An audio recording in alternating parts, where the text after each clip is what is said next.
Epam, Dum na Kwada so estate ubehuno, secure sanitary pass, and Maho Toswani a bambo and no.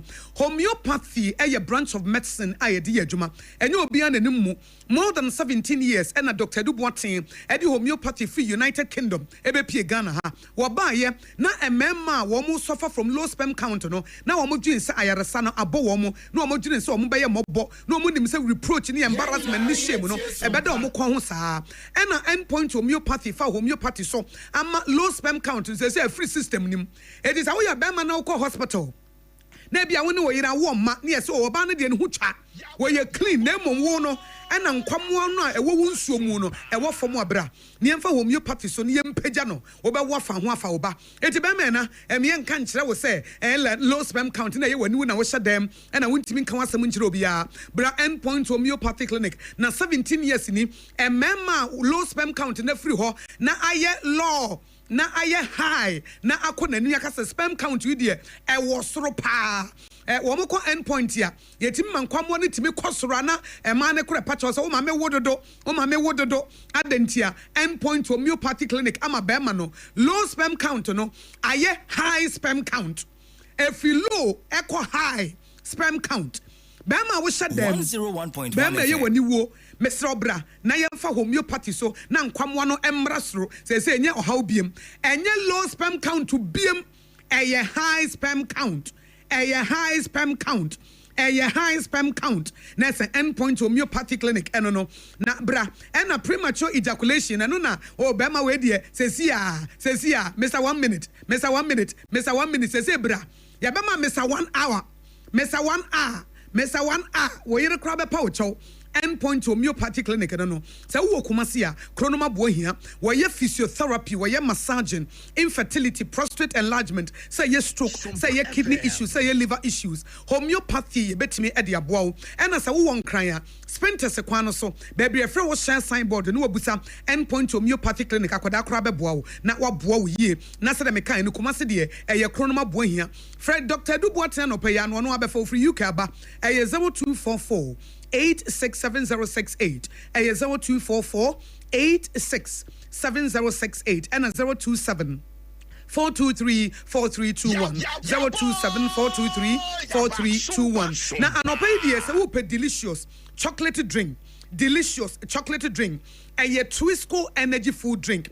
Now Twisco energy food drink dankasa Ghana cocoa papa bi ne dia wo no na wonim say wi ase nyina tata kwahye cocoa no ene ye didi djuma wo Ghana ha Ghana cocoa no ne boden wa mo no ne ena Ghana ha de ye de aye Twisco energy food drink e de amount it is a wonya delicious chocolate drink no a ene no nko a ena fortuna ye dia wo mu ni nte no eye energy boosting minerals so a enya afa na wo fa sa beverage na wutonko na wo da bi Twisco energy food drink, chocolate delicious drink. No, and opera be a boku ya boso, ansania kosuku, ansania kwajuma, nietimenya enafort, near dia boy jumano, a Twisco energy food drink. Et an opera de promasido say good morning, Ghana. Ghana for you memo machi. A 2 Ghana so the sepen when you was sashino, a 2 Ghana so the sepen, and so you know, and so the dead, and so in so a share, Nina would the one a year, Bibian so a woman, a 2 months, so I know bo, and Kodane ko boarding house wa na wasesa Twisco energy food drink na wodi amano yan kan chesa wo ba wada wo classroom and na no achi no won kasa mama we de enye de if say eye delicious afi de eye chocolate and kasa and ye de wo na enuane nuro bit is vitamin C D iron ni na wo betimi anya eye Twisco energy food drink a promasido for e de aba etisha no so say Twisco de power your dream baby abedru bia ka chiro mo say yasesem die enim no eye Twisco energy food drink abie eye Twisco na wodem kasebo ewutie fi Sompa 106.5 FM Accra ye home so ye ba ye de aka nyina ebeto so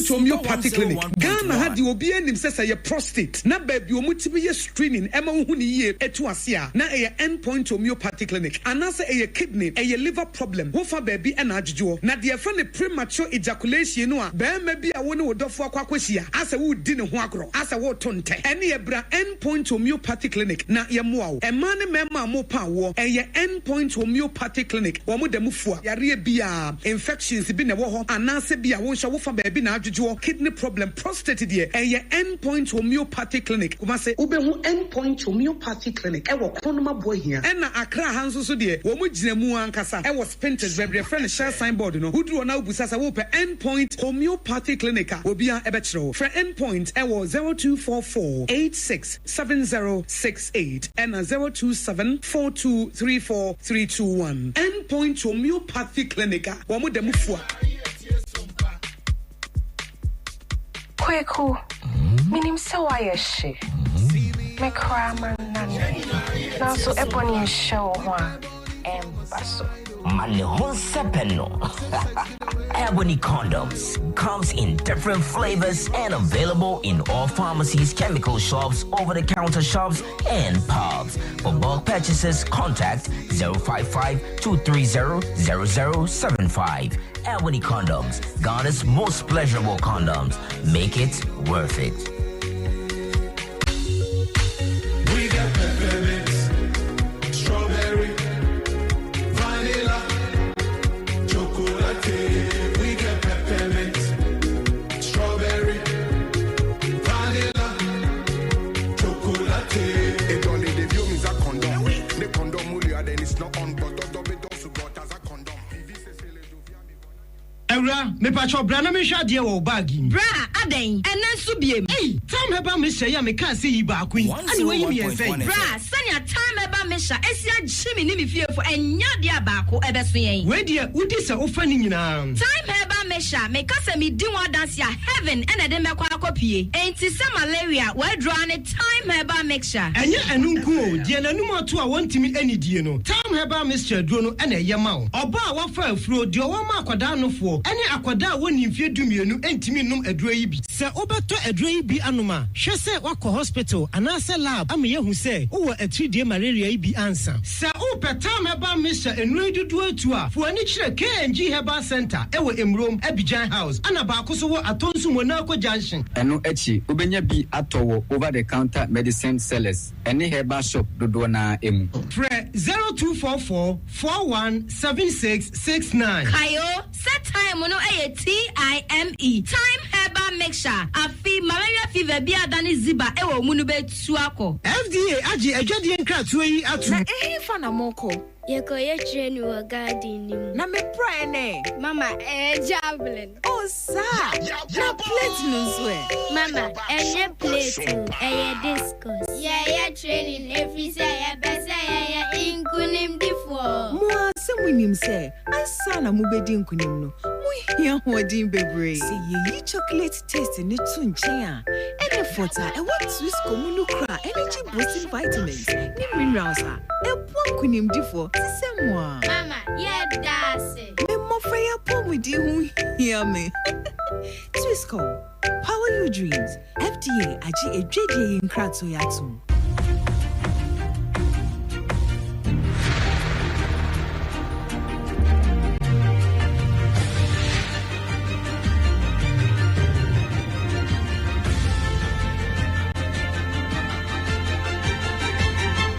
Sompa TV, Emma Akyeapong. Nokre Emma Akyeapong. Yedo asese watwen ye na ye to akase ne so ye kopie mu ewo amanone. Israel mansoafo ya odawan no eye Benjamin Netanyahu.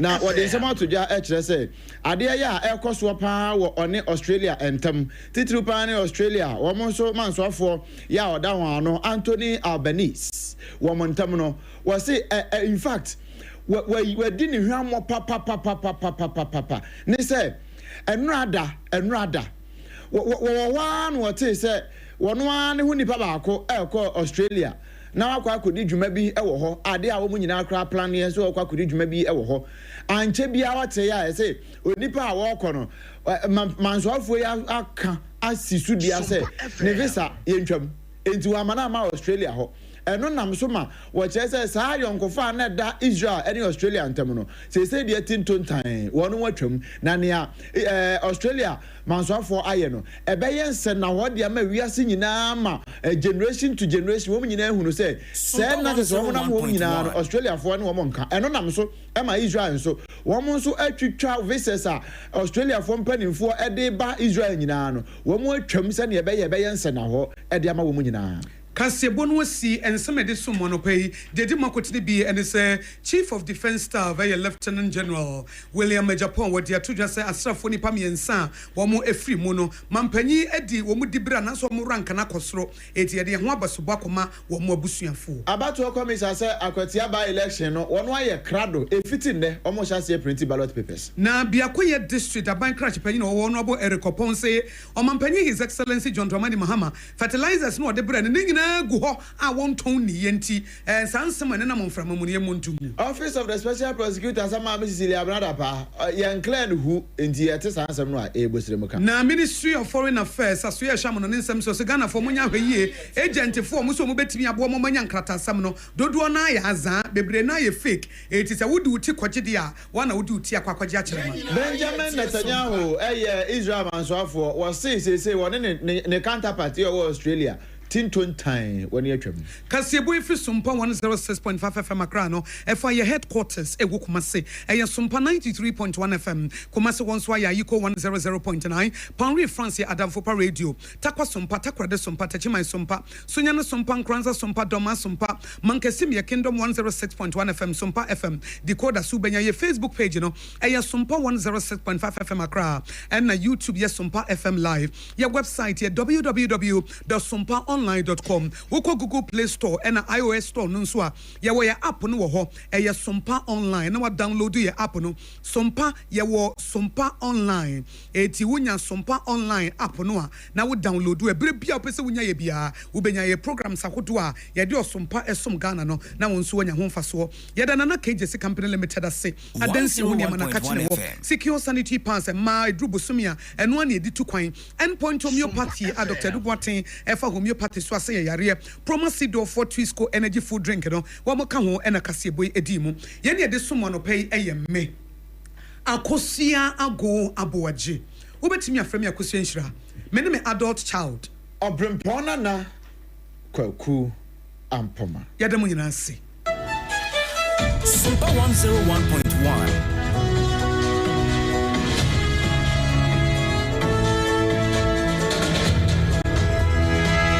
na me pacho we a stranger in Jerusalem na say we a stranger in Jerusalem and na wonnim say Ghana ha the oye sciatica originator sciatica pacesetter sciatica commandant sciatica researcher and your friend 21st clinic and any yampa we a stranger in Jerusalem eti I'm not surprised every say obi ani ho beka kire me say eba sciatica de wa bi wo mu a wasayare na wotimi nim emu alpha and omega I obey 21st clinic every 21st clinic any majuma it is a wobin pesa sciatica yare no te ase sciatica yare no wo hunu mu a wo call 21st clinic sciatica yare no mame nti mu fi se bia watedi no edi na ye wo de na enso yare na nya de sciatica edi no sciatica yare no ne di no ede ba yare no eye wo a enye de te ase sa sciatica wotia na anu mame bi se sciatica no akosi agwo agye ka ho asem no me pese me de to me ba me pese me de me ba to if say din na de na me se maame sciatica na din na de o ba yare no enye de yare no yare bone yare ye wo a na mo aye mobo yare ye wo na ma wo paachia yare ye wo wontimi ntina wo to so yare ye wo wonante kakra bia na wachia yare ye wo wontimi ni wukunu na wontimi ni wo yire ana yare ye wo wonam wo na wo so usisi yare ye wo de bia na wo to ase tutu yare ye wo de bia na wo siremu tutu yare ye wo na wo nantu ebre yare ye wo na wo nanti na wo je hu ba bia nye sa yare wenye yare ye de to ye badin edin na de ba yare na nya de edin no ede nanso yare na nya de ye fa ne sciatica na Ghana ha wo mo ye expert Ghana ha wo mo binwum Ghana ha wo mo ye mu research na wo mo ni mu nuro a enuro na ebi ni mountain so This a 21st clinic no a year 21st clinic 21st clinic sciatica no wokwa abontina wunya bi wona mo nkwanche no obi ka kire wo se edro weje na ye de sciatica wo boa bra 21st clinic na doctor fo wo mo ntena se na ye nhyew na ye nya research mfa woni ehu de no ebi na wo de no hu wonti na efa wo sisi achi na efa wo to ase na efa mu no ebesi wo na se eya afa yi no to so mame 21st no so ati say for 21st no to so mame for sciatica originator no for to so mame na minim ni ameka say ya ye na free sisi achi fa wo to ase na afa wusem na afa wanantu na abesi wo na ase na ekawo na echu na ye wo je amo aye mobo ama say woda wontimi na wachi ama abrantie wadane akokora ababaawa wadane abrewa say aka wo nkokora na nka wukuta poma bra 21st clinic ne yensa wo yare ayare sapapa aye 21st clinic adwuma no wo munnimu ye betimi aye wo massage bi wo ni padua bebo ne nsam wo ma massage bi a 21st clinic be ye wo no ye wo bebo wo nsam aka say motimi aye massage ama nerves no tissues no a efa me sisi achi fa me to ase fa me sirem no ebesi ase no emu atene Emuanum ne timu aye ne de adentia aye 21st clinic it is a wutie me ene edai e was Sompa 106.5 FM Accra na bia wo ho na wote se wo to ase ye wo ya wotena se kaka bia na emu ka wo de wotimu se entini bi etwen wo na se etwen wo sirem ene wana nto me pa cho sa yare no ene efa ne sciatica na Ghana ha wo mu ni mu no mo tiase no mo ye ne ye sa ne yare wo mo ye commandant eye pace setter wo mo ye researcher aye 21st clinic na 21st clinic na aye yare sabia eti enye sciatica nkoa ene wo sa yare bi wo mo ye hu adwuma ne mom sciatica no ene wo mo de agidin ye bie ye nkrabata bebre se de be ya ye betimi asom Sompa 21st clinic ya tre ye ntaba mu ya tre te se akokɔ bate obuto no kosia so akokɔ batan a obuto ne kosia so ye pese ye ben wo etinya afa na bia se bia wo tema wo se jisa me bankran da bi ana me wo kaso a jisa me bankran me wo komasi a jisa me kosunya ne da bi ya bia ni nyina bi eti se wo nkran a se Tantra Hill runabout ho ne wo se wo fi Achimota mall na eba ase wo frosro akɔ Tantra Hill no wo nsani fa so ho no a ɛhɔ na 21st clinic wo se wo fi Amasaman na eba na wo du Tantra Hill runabout no so a ɛwɔ wo nsa bonkum so ana mo nso so a mo watema no ye wo Roman Catholic asafo no ana se Roman asafo na chi ho kansoafo obom market obom kwan so new market ni yetuam ana mo kumase ehwa overseas Sompa FM ye headquarters no a eye Sompa kumase 93.1 no edan na wo mu no sa dan no a ana 21st clinic nso ewo mo wo sunyane ye ne regional hospital first gate edin hwani mu ana Techimai GN Bank dandada no ye kuram ana Nkranza ye Ben Children's Park munso amu watakwa ye ne Roman stores ni din hwani mu takuradifwe afie kuma number 9 taxi station enu nso ye ginam brekum gonso oboase eti abaye simple amawo enu nso obefre 0540 311311 0540-311-311 TBM number no sa Raimo coordinate synchronize align kama 0540-311-311 yango 0540-311-311 simple 0540-311-311 21st clinic fa wo yare ne bra fa wo stroke ne bra fa diabetes no ebra wo fa ba bia adwojo no wo de fa bra malaria na ache wo diabetes no ene hypertension no wo de fa bra na yensa wo yare na eba sciatica dia ye ne ewo ennuomu kwabrane ennuomu otumfo ayetimi edesa 21st clinic ye bom abaso mo ne atuma ye salute mo enano pai doctors ne nurses ya mo tiatese na mo sori no pa ba adwuma na mo massage nkrofo eye niam wo 21st clinic no ye salute mo ye bom abaso ewo adwuma pa 21st clinic eye sciatica originator sciatica pacesetter sciatica commandant sciatica researcher ya bamoba ya wo system ni mo ache I did not pick it, I pick it. Hey, I did not pick it, I pick it. I pick it. I did not pick it. The maiden edition of Sompa Invitational Cup is here. A 6 teams, 3 days, 1 trophy. Yatunsa Afre Premier League clubs are Omua Bronk half region is Amumra near Mesuya Huadenwe, Enunti and Kiano Football Club, Babi, Brekum Chelsea, Pechem United, Young Apostles, 11 Wonders, Omuna Ebechinam, and Yatunsa Africa, Rela United Football Clubs, Omusumakaho, near Yensuya Huadenwe, Ebeye Gigim, who wins the maiden edition of Sompa Invitational Cup. We Ayakwanya at the teams in Sombenya proper preseason. And Sana 2025-2026 Ghana Premier League no Ashasie. Sompa Invitational Cup Ebeshasie Edafieda 22nd of August. Ekwapim Nikwasieda 24th of August 2025. 6 teams, 3 days, 1 trophy. Enti Brana Besha team. Ahubua Waye Edira season num. Manchester Nina Ebaso Ewosunyane Coronation Park. Sompa Yesumo. Enam Senti Emma Enenkwada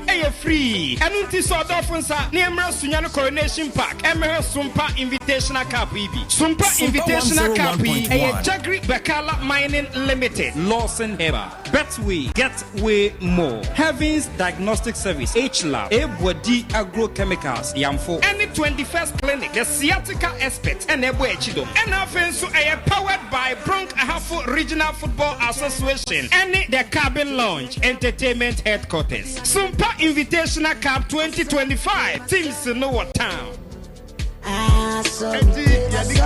Sompa is no more a new station. And yet new cry. 101.1 FM. We must see and what Nabebe Haja baby that will go baby cry. Yeah. I said, Haja baby that will go.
Yabota listen be fa Ghana ho stories e trend fa Ghana ho and some edi him edi de ncheche no na edi ababa tumo nim tie free sabre ya kopim se no nso ebepa ho sema aduo ne ebema mokwan amama ba mu ne de yen yatena sie na ye de Ghana ho nsem nyina na ebrewo e na we see opportunity man say wodofo bi di ne birthday a eno an say we send a message for your Facebook page no e Sompa 106.5 FM Accra e Sompa 106.5 FM Accra na wo de aba wo like page na wo share page na ye simple anytime bia e beba live no na wonya ye e wo page no so timeline no so na woni ye akonakra na eti wo pe radio station na wutia emu ode obenya kasebo a ehwam ensem bia efa Ghana ho amonone na eye Sompa 106.5 FM Accra wo pe program sagodo a wutia ma wadwene mu do e ma wo hunu nyansa e blow the nonsense out of your mind and also ye Sompa 106.5 FM Accra sa wo pe se wutia brabo ase wo pe se wo kwan befa so abobra na wo do na mo be sisi here and also ye Sompa 106.5 FM Accra. We are not just radio, we are here to set the order. It is a radio bika wutie na wasresre ane wada. E radio wutina se wutimi dwene. Wutie Sompa, wadwene na chia kora 360 degrees ebesa back. No asa retenke. You will come to yourself. Say we obi a wa kwadwera wutie Sompa wo bepa adwuma. Say we obi a wo mpani pa. Wutie Sompa wo bepa nipa. We obi a wontie abrabo ase, wutie Sompa betie abrabo ase. Uyo obi asabi oye kwakwahia kwa na wagimi a wutie Sompa wo behunu nyansa eti Sompa de ye din ye honam se e ba se de Sompa e na ebre Ghana fo nti we are not just a radio, we are an experience. Just ade a wo experience here wutimi se woni padua wagene no kra no akoyie Obremponi wa hinere samudi adanse prekobe adanse ni etudo ade na association be kai practical experience practical experience adaw ni masamo kai rede masamo we wa ye adwuma radio mo di 25 years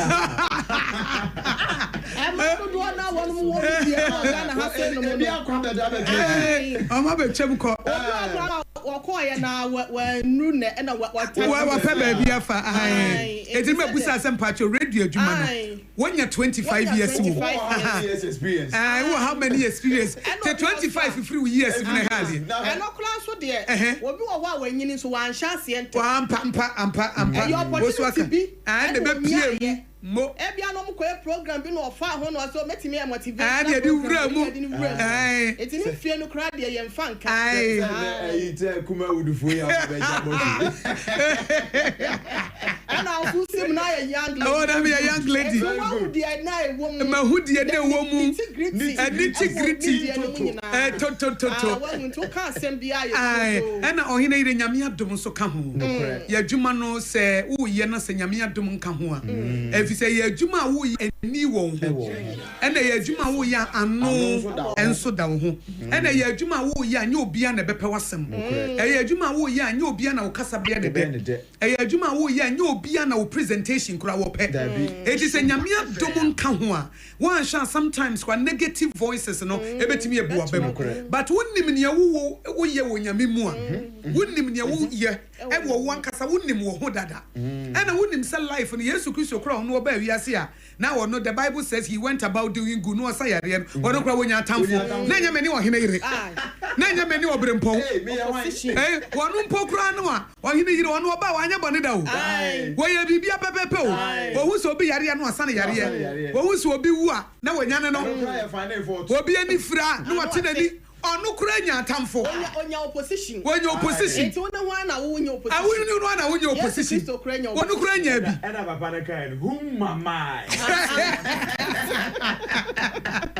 onu kura na ayi Pharisee for the Sadducees for no kura no na wo mo kura no e pe no kura aye ni bibi enti na menu mi yenu na menu mi yenu de kwa bia so no se wo enya se no so hene ade bi wa wo tie se e beboa nyame bona obo awiase no ene de odema wo se wo beye no it is not for everybody sure it is not for everybody nanso wo mo nyame bo wo ma wo mo no wo mo hu wo behu they will accept you at once wo mo nyame bo wo ma wo mo e bo wo ma wo mo no wo mo hu wo behu they will value you wo mo so hu ade wo ye no wo mo be pe ena de wo ye no so wo mo ni be je hu enti se obi ani nye hu a na so obi mpa eye normal I am not for you enye wo nti na me baaye because omo nti a me baaye no ohene yire wo presentation be ye ne de obrempo presentation be ye ne de enti nye obi enti na wo baaye obi wa wo pese obi apena sam ye fa sam mobra If the Yesu Kristo no krana he went about doing good. And you be an pen as because I know what me nyakuma pakwa na woni obi ehia na nipa na dwembo na woni ti. Eye life. But every month tin obi wan so to ho na won so obi mpena sam na ha no.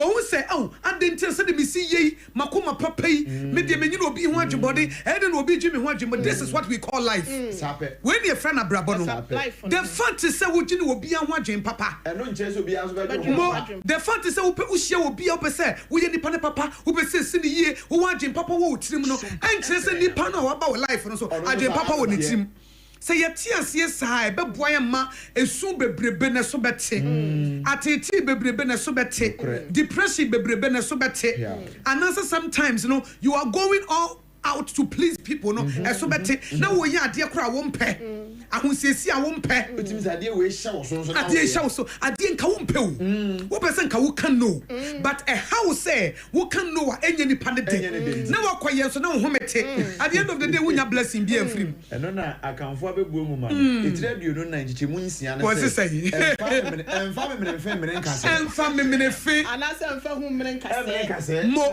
etitian se wo bra na wo bo no you are not for everybody onyame wa mo wo bia say nyankopon de ne do baba ko pe bai so memu eni obia na di yesu di and about kokra bi wo ho a ma ba ha bi nipa ba ko penti na ma me ba no kra me ba ni papi wa ha se no nenso so no enso e bia wo ko wonti na ma me ba no kra de wo ken se nya time pa wo ni akosua enka wo pe yi bresi wo na nka wo bo wo office won cha ha na go for ba de e pe una mani o no kra shia wa o se nyankopon nipa ye nyankopon ketwa no kra obi shia akosua nhira e te se de wo shia yesu because asem wa yesu kristo be ka chwa mo nya aboje kire no akosua nhira ka kire wo a sanso so netie e dey se da manyame eti ba me da bia me ka me se da bia me tena se ameka ba me ba ha bia wonti and na Dr. Blazer Foster de me ba ha se no asidan kanyame and true you no ma be sua ne me pi wa bra bo fe na me pesu o me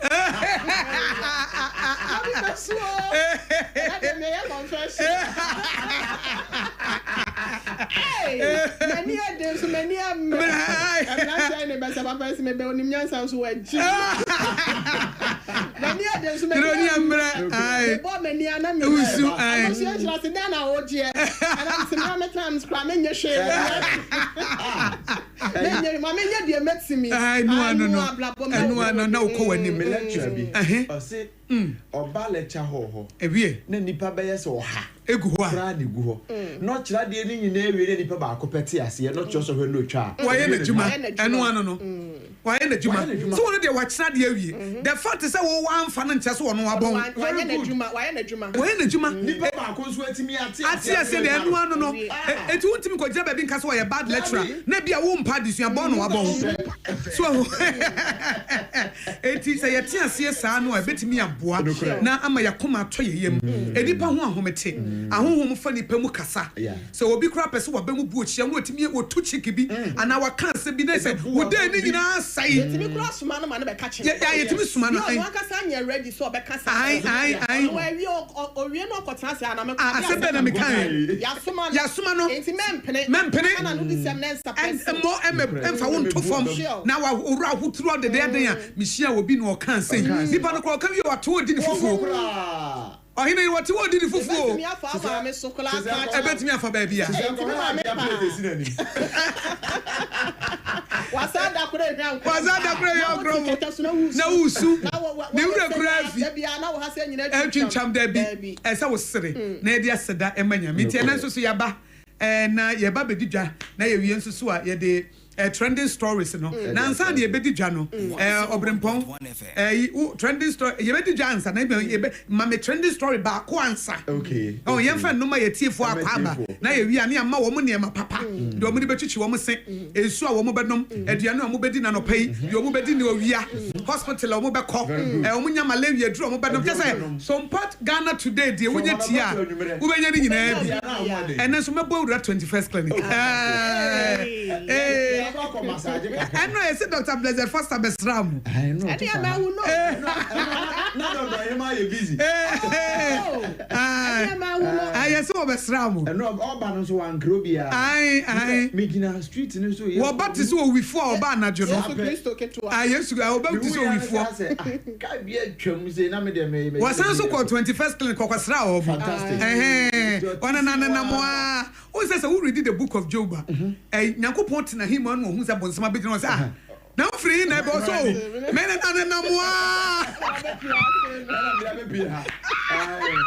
I don't say I know free was I. Media men and Swana. I don't know so be Hana Uhuma Job say. And you say, Wakwa Job on what bought a whole by. Aha. It will be sad Dr. The first I said, who some park class say, or see a fine pa. Fine pa. Who 21st clinic is also, yes,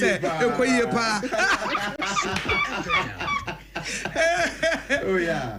I'll my trendy story back. Fantastic. And Ra, idea about what a trendy pa. Pokwasens and Mamquay. A trendy a trendy papa. A quite way so my young son of Fia Query or Mukromu or Mubet. A trendy and Rosso and I don't know why I have my charming message Mukoya. One more say and then it's now one pack one car. Now I am called bad night at the Alpha Quanas one say near Ministry of Roads and Highways and Ghana Highway Authority for the ban. Ghana Highway Authority for crowd the letters by press release by and say one more kind of every Monday no more yeah. And transport operators and say one more pack of car no man and Uncle has some passe quite one more yeah dear. So one more yeah dear. No more who is padia.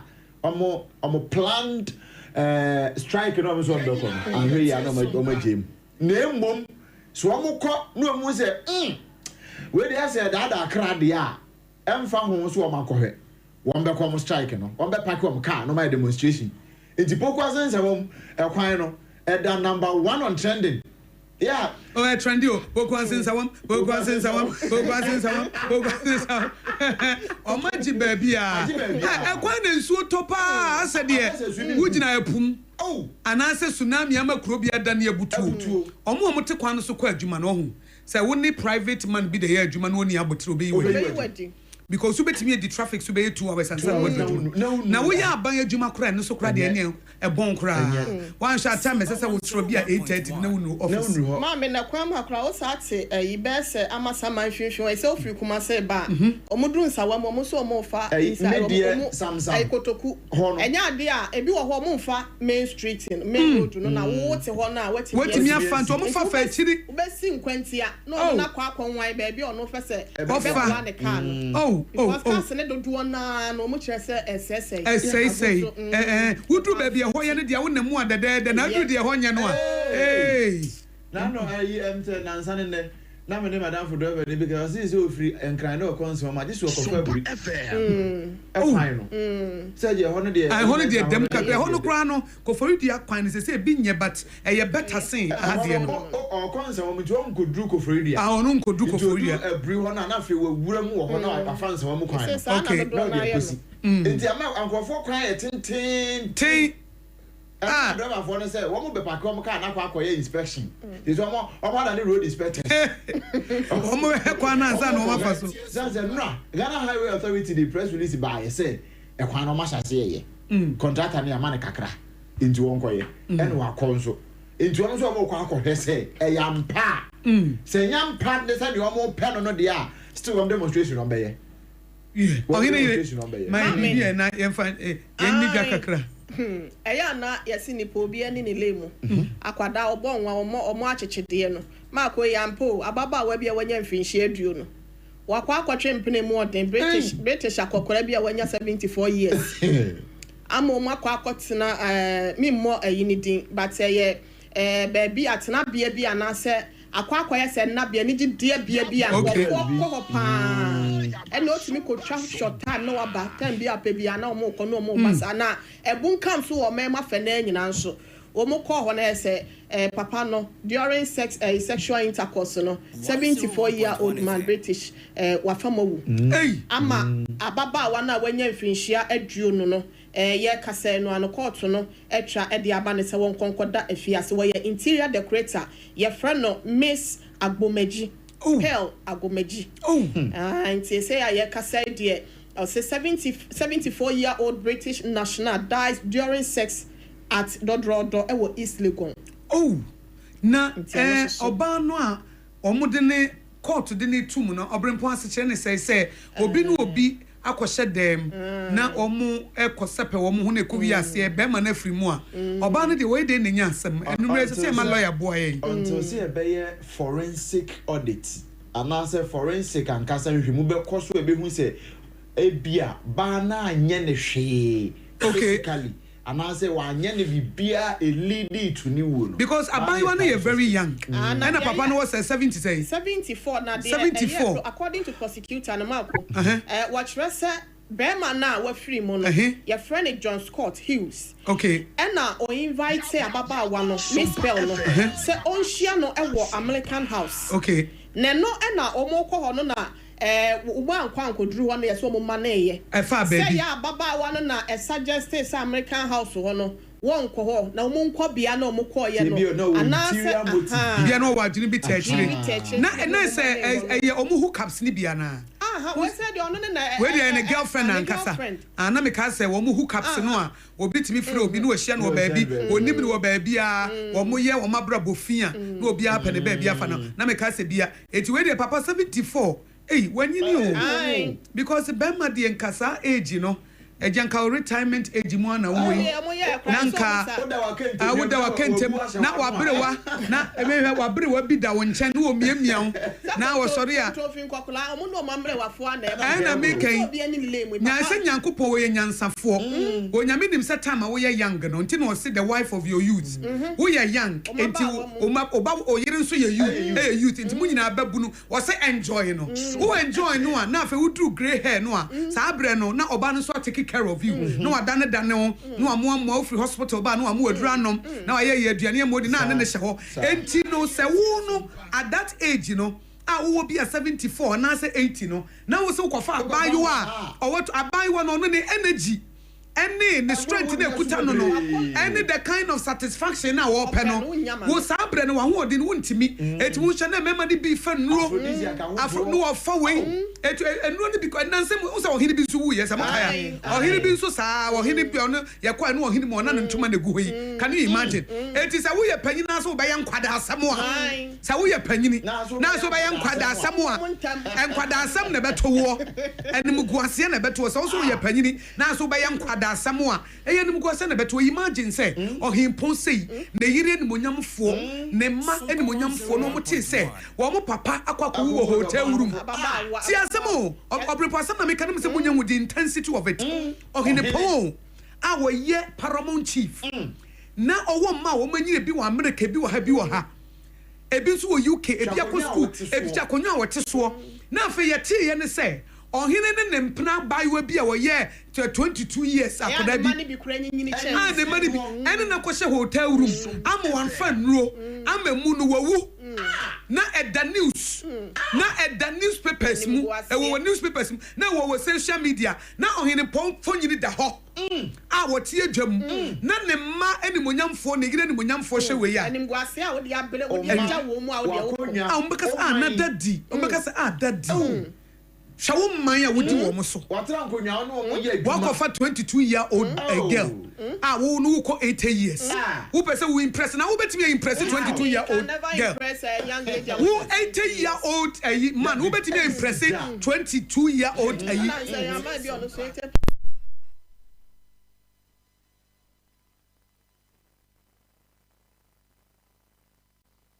ente kama ondo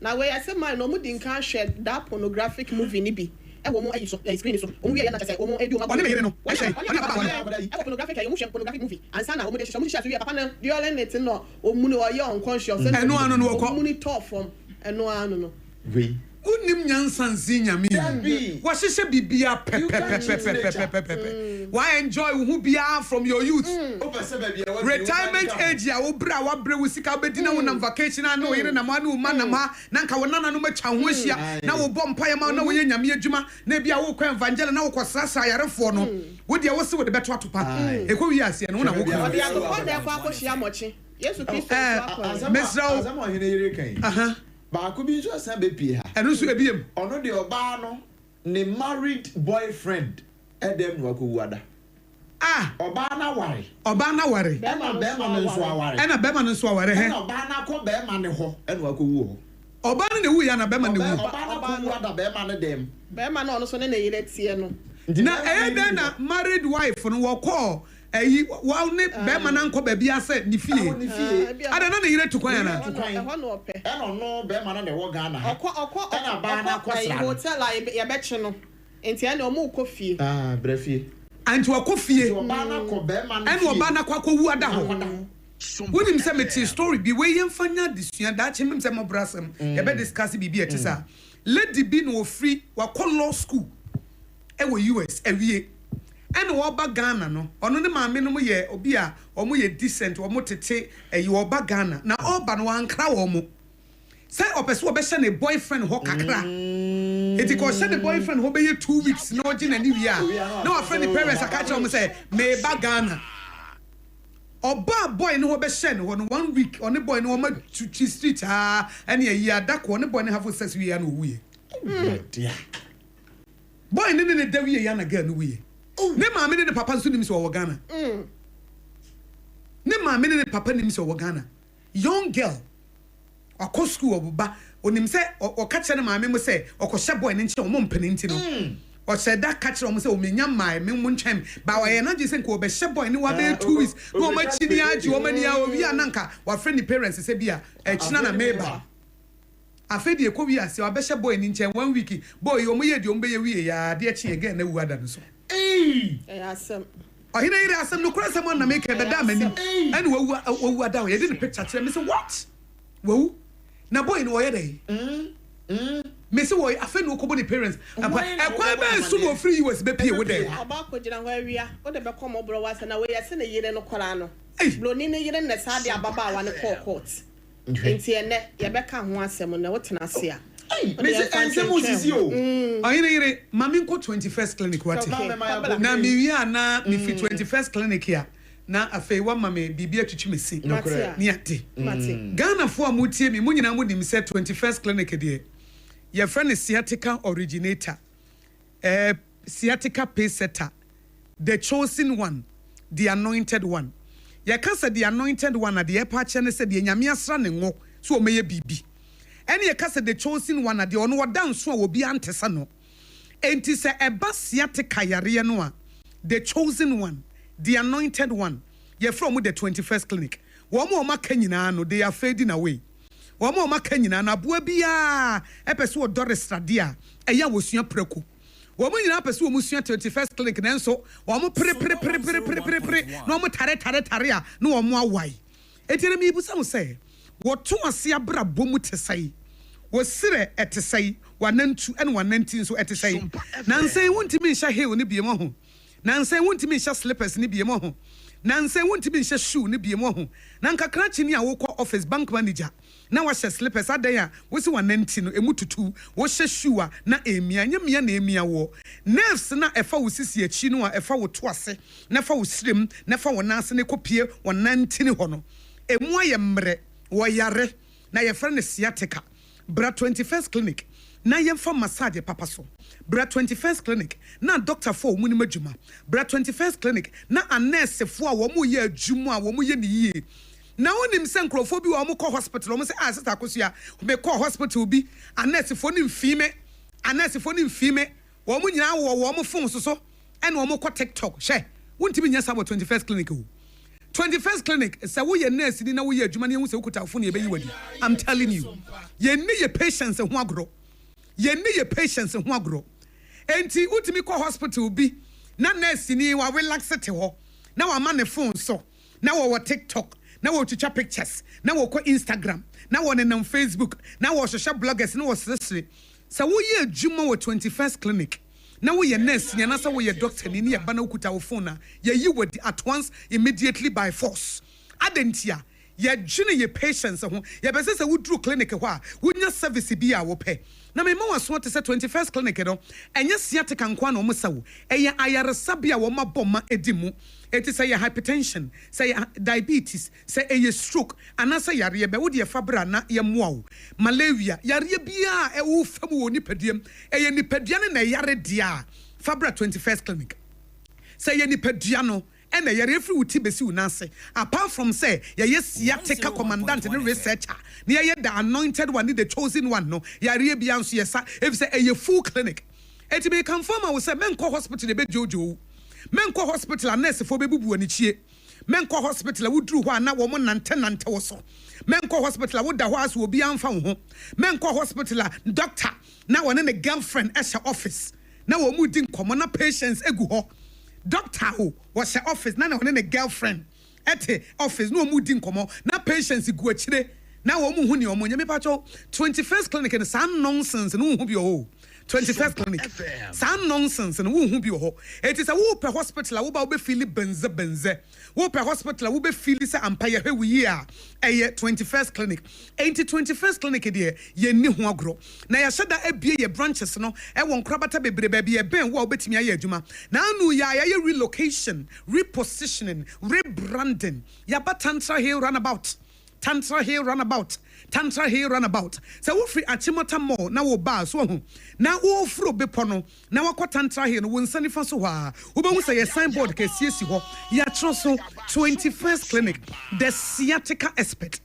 21st clinic the sciatica expert bowra ho na ko share services a akono na wonso wadi ho dance e na wo free amasama kwan ya yesi atitize kontebe yi be ya eno nso wo ya afro tantra here run about no na wa hwe wonsa bonkum so wo bon say 21st clinic nso na etua hoyi enti bra na yenso mo sompa a doctor ne nurse fo a wo mu dwene nipa ho wo mu wotsema massage bi e be ye wo no ye be nnome wo to ase ye be nnome wo semu no wanantu ene wananti na afa wo nerves no sa chia kura no watenetene sa nerves no so wa pa ba kura na enkranhya ba sa nerves ni buofu a wo besesere is a 21st clinic de adwuma no yetuase ye clinic an kasentia no pa ye busa wo say wo hu mfa wana anasa wo yare anasa wo mpom din wo fom 21st clinic efro sebra ya doctor for ya ready ya nurse for ya ready say ye de customer service papa ye betimi e de asomwo sa wo wotemanso a Roman asafo ne nchen wa ene ye wo mo kanso a obom kwan no so new market wo na wo behu ye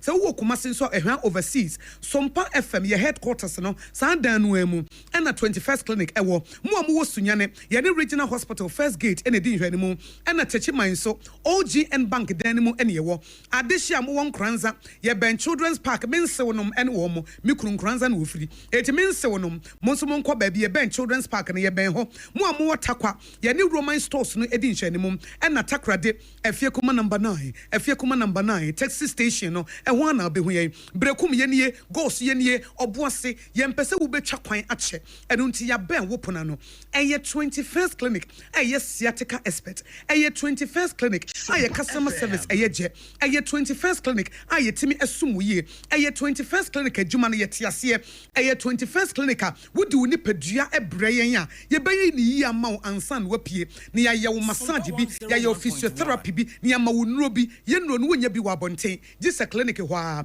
enti frɛ 0540 311 311 0540 311 311 0540 311 311 still 21st clinic a sciatica originator or a sciatica pace setter or a sciatica expert or a sciatica commandant or a sciatica researcher or your sciatica the anointed one or your sciatica the chosen one etibra na yensum wi 21st clinic still sciatica expert enti wo hine ma ye bibi ntwetwe yesi na abuma ye duane bi ni na afa ye mfa de akanto aso yo ene na the chosen toothpaste and the devil no of the moment and what Pepsodent cavity fighter and no no and I can for the and one the chosen paste chosen toothpaste and no any a Pepsodent and no one the free to say ye nimu no enu nti no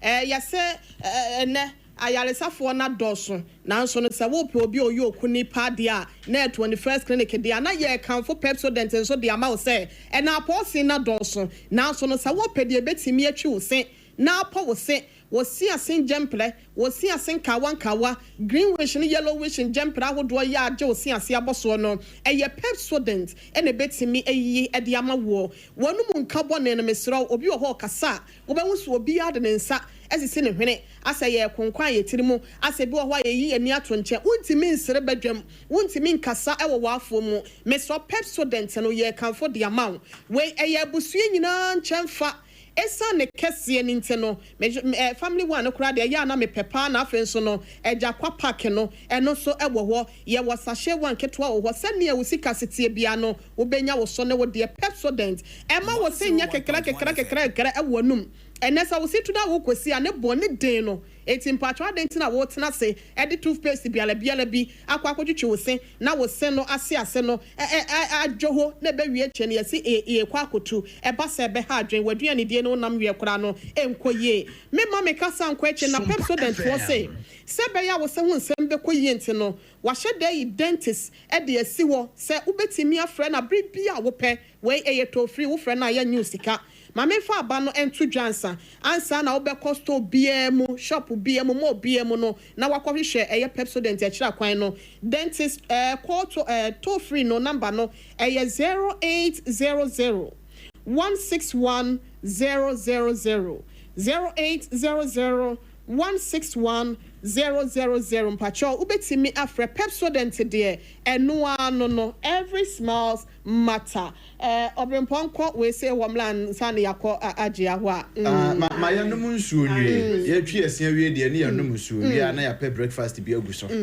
na nsuo ya be nom no abusian fa pa ne paper na atwero we to osisi a numbers no 0206 469 430 0206 469 430 and 0303 965 780 0303 965 780 ensuo no kasa natural mineral water one numbers nam dia ma no enti baby awo dwumadie bi awudi nia wo ye bia wo hia nsuo sanse nipa de nsuo na de yekɔ mpani se ekom aduane kom enku nipa o nsukom de ku nipa nanso yempese nsukom be ku nti yempese obenya yade wo nsuo a wonu mu nti no konom kasa natural mineral water CASA kasa natural mineral water eno ne betimi aboa wo aya abojo nsuo ensu papa a wono mu a da bia na ne manyina da na kwamu kama nourish your skin no na bibia timi aye fine da bia na ho ofe wa yesa dondon hema na bibia aye kama pa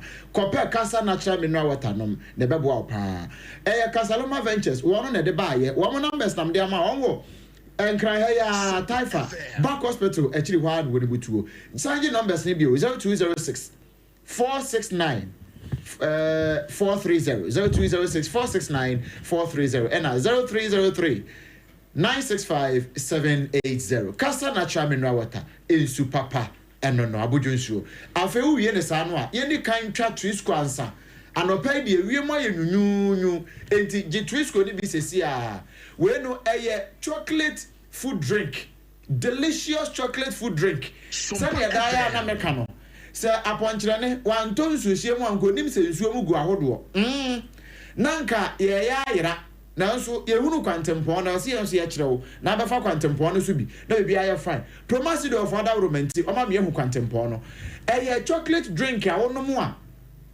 vitamins ahodo a ewo mu no eboa opa ena we no ye cocoa papa no efri Ghana no a tetekwase de ni bi no na ewiase nyina agi atum se papa no enu bi ne de ma won enu nti kope bi sesi a vitamins ewom no ye vitamin B C D and ye iron enso ewom ono mu a ede na amount sa ahodi we nyina na ne we akire kura ye eno de because abefo abehye kura no enough energy fortified and ye womu enu nti ono mu a eboa boost moral ema atimi adwuma ema bibia ye fine promasido of other roma say ye won kan kese pa na wo ho ene ye won sachet eno de 2 Ghana cedis pe bibia ni wo no aso atieku kasa mineral water na wakanum no ano no na wanom na bibia atimi ye fine Twisco energy food drink pebito provision store bi e ben wo na wo so ji amoden pa oba pa ni se hajia de we hajia we twa Twisco na no pe ya no a no wo twenya moy eti na wo twe boko sise na wo twe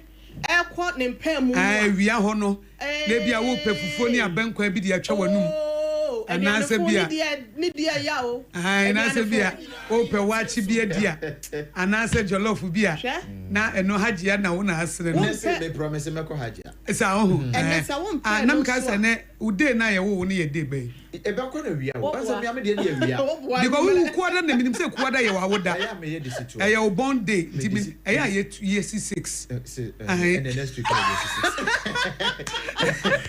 na no dia be planning the 12 tinka 2 okay na me ko hajia okay wo de okay do fi hajia ho na say next week do be ko say so next week dey na promise me e be ko say ma mi ako obapa ya na ye say uru fi ukrom hina ben ya o yira obedwa ase no ene mafo aba o ka se no hu kura wonim no onim adekode onim aprapransa onim akanchie na so na nanom de o munim ya ma menom de o munim na ene trend na wase ye ma no koso esan se aba fo kwan na ye de amamre ne amane ne nyina hyehyem ene obekọ dwumedie bi ese brabe ye aduane we se mienhwe afa no okobisa okoyehwe no aya social media awa ye si eye no me pacho eye hagea ho na wonsa beka bisa opese usua pacho ko hagea ho se bia ese adaje ya woni enti no waduane yo e wo fie wadidi aye den pacho ko hu hagea na onye bi enfama na watch na de akohye wo frigim na wudi ni nkakra sa wo to party anasa wo ye wo ya ayefro wo to abedin na nsa abedin to na so mo de aye drinks ni meat pie nko ampa cho se aduane no pese wo ye ni nkakra ye beso obi aso a pacho obekọ hagea ho na fufuo ni nkwan ahodo ni nyina me de ne rere na bekwan ne kwara na ekumi ena afi kwara ponu nya konkonte ni konkonte na abetie ne nkatekwan o na nkuruma kakra sa aka ho we tilapia ana wo de no pene hyeto ene mako kama na de tilapia ka ho a hagea se me kan cho sa no pe ya no fa wachira kwan na se fa wani chire mu ewo na kache ewo hacho atomic transition wana me pacho ko Facebook social media handles ni na say TikTok X and say bia baby a wo de no ni hwe no wo bo hagea special local food so a wo betimi aye order no wo ana so obefra pa we say 0246 359 921 0246 359 921 ana say 0594 797215 0594 7279 mpacho mesafa ne biem 0594 797215 797215 hagea special local food so see aduane papa ne fie ankasa ne ho we enti ye trending ones na by de ne na papers na 5 minutes ye mobo ne tew na ye ma ye tiefo emre wanu nti me wo daily graphic do bokrata no ha wo say helicopter crash fund no say ye nya sika wonum say Stanbic for the chance wo de 500,000 Ghana cedis and a tour says Abia Babedru 2.315 million Ghana cedis sika no omanfo donate igum omanfo donate edigum kama get fund earmarks funds for colleges of education project and also so edaha and a mismanagement of public funds no who asem wo de abena osay asari or ye chairperson ma public accounts committee of parliament efo nyina ba beto a mo say oma vow say value for every cedi chase scholarship beneficiary for refund obi bia scholarship bunya ho mfaso no sese wo hwe na wotimi etua na pepe pentie no we daily graphic double kratanti mama yenso mo obrempon okay and me gina aya chronicle breso sem double kratero na me fa no semfo adwempo no nko a na media free ha na kase ba ko de Chelsea pressifo akọ oma recover arms and ammunitions within 24 hours we am 24 hour patrol team no ni am agegere na semfo adwempo ye wa ha say no na no a wo mo eyi nkoda a enenam street so overhead so egigi sika na mpanifo ya so ye deport wo mo na semfo de ababiem say undocumented beggars Omasaba street no subio did we go or did we come ye ko ya na say baaye eno ya asemo a semufo ebusa e wo chronicle mu a eno de eno nko a na befa de afiri ho san say ye animsem akoye nsem bebre e wo ahase a chronicle enso edibi abawa hase ene na ma me fa daily guide obokrata do ento so ade ba ko eno so da hase me wo se ka ho so galamsey task force arrest 4 soldiers for illegal race ese wokọ eye takwan soyem eye western region simpajan hyeho eye ade a asrafo be senan yenhye wo mobi anka wo matiko so wo nko enkwa ne nanam site ahodo bi nko bo galamsey ho ban so wo maduru ho enna galamsey task force anka sa yapa wo mo no wonom akwa akwachi wo mo ye no ho nsem e wa hasenum na Nana urges stronger institutions for Africa development. Kane mampenyi de ma my Ghana na dankwa Akufo-Addo na ene ya ye ka se wahye se empenyimfo ya wonom so at the National Defense College na no wanya wonom afemu de sebe ya won betimi aboa ama my Ghana ye ho bambo ho ensem no ebetimi esipi na esita na kakra ye ebetimi de ama wa se na court nso ye ka se regiment no great estate wono so no ye se na nkofo bi pese wo mo efa anaso mo take over no so no court no a stop wo mo we ene kakra bi e ka ho na delegate obokrata no pay wo de ba adwamai so Ghanaian Times nso de kakra ba no che se aban ede 403 million Ghana cedis ede kwa akwohwe se be ya ye colleges of education one hostels I say akamu no yetimi ede akwa akwowie nti osofo hwe enwumasu ansam so ha na adu sumfoni eda ha na vice president en sumfoni na da ha no che say public education on prison service rule no ye hwe say betimi amane makoyie pa NPA National Petroleum Authority one steering committee no one so the road map bi aba one de ba be 24-hour economy no amane manyina etimi akonkan Ghanaian Times kakra ya wode aba eno no any daily statement so the biaba na ono so na ochese na anuada any Rich Hospital attack ya call ye no wono so akasa ede etia and a minority na sedom kuma ya wono so mra shebedwem no wo mo de kokobo ede ko ede ama Bank of Ghana e was 60 billion Ghana cedis e ho hyehyeye bi omo se wo mo eye no eno so ho nsem no unya daily statement da obokrata na wo de mu nsem esi ase ebema obempon megina the Ghanaian publisher mu sesi na samufo adwempo ewa ha eno okan wo se aircraft safety is national security enti say ye wie mu hyen say ye fidie bom frama o say ye emu bia adu prekwata ni nyina no say ekoyi a eboa ma oman no ye mpuntuo ekoyi pa e na fei ni nyina so ye bambosam e de ma oman no eno enti o say ye na ye hwema ewo mu nyina so etimi gina brane na ne nyina etimi konkan we eye the Ghanaian publisher eno de aba ha na say na welcome ampani Akufo-Addo nso nsem a wo ka kire abiman efuo nyina ewo see strengthen the institutions no and also emu nsem wa se wose se ahwe ne anhye kena eno ahwe yi na edioman no na se biman nyina no akwakoto oyenimu ene na mamenfa Daily Post do bokrata no sorry adwaso na Bawumia Hearts man who threatened to kill Mahama and his wife onse ko fante Fante comedy. Nidia kasa the Prince Ofori. Oka say okojina na TikTok platform so ka say obekuye Mahama no de ne yire nso tie twa so no. Ya ade aye Bawumia wakwa akoma no awa 2 ye no ho ensem ne mfonyi no da Daily Post animu ha se nom na MP nso SSA wonom ade eye ensamo ato man ni nyina anim se ye hwe na ye gas ho nsense gas cylinders no ye mfa ensi baabi a eye na ye betimi akura ne ye sebe ya wo bi akofele eye gas a won cylinder mu a wode aircon no ye se kwan mu etimi ade atoyere nchen benti ne kwan ya wo mbefa so a wo mo de sa ne ma no besi se esi hyen mu anase so te so no wo betimi abo ho ba na so be kura na entimi enkopa ya na se enkopo a oye ne bi ma no ya de a Daily Post bokrata no wono so ede ababeto animu hase na the new crusading guide na me de sorry me de no so wa hase na wode aba wa ha eno wa che say na no na nkrofo oka say Brigadier General Michael Opoku na nkrofo ha say ya che no say okita akode bi a ye register etu a ye mo ho eno wa che say nya no kre Ghana Armed Forces de abasa nya no kre ye nche no FBI nso nsem a na ewa ha say a news you kre de ma we the new crusading guide de aba o say FBI clears Cecilia Dapanso, Office of the Special Prosecutor, says yes, I now, Maripoma Saga, aye pokwa sense of Mukwai.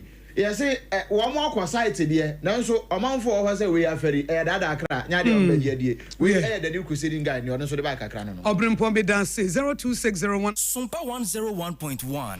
Ebusiafo na chese ye mama kwaba ene ye de 050 ene be ye adwuma fi se 026 no network eni so enti anopay opese ofreyen na obekere wadwen a number ne ye 0509 455168 0509 45 51 68 0509 45 5168 0509 45 51 4168 ɛno ne ahoma yɛde yɛ adwuma ɛnɛ anɔpɛ ɛwɔ yɛ dwumadie so ade akye bi a ofrɛ no waba abɛkyerɛ wadwen ɛwɔ ha ɛnom enti ma yɛnte wo nka ɛfiri sɛ wo nso woka ho ebi kyerɛ wadwen ɛfiri sɛ woka ho bi anɔpɛ yɛ ma wo saa kwan no sɛ brana bɛkyerɛ wadwen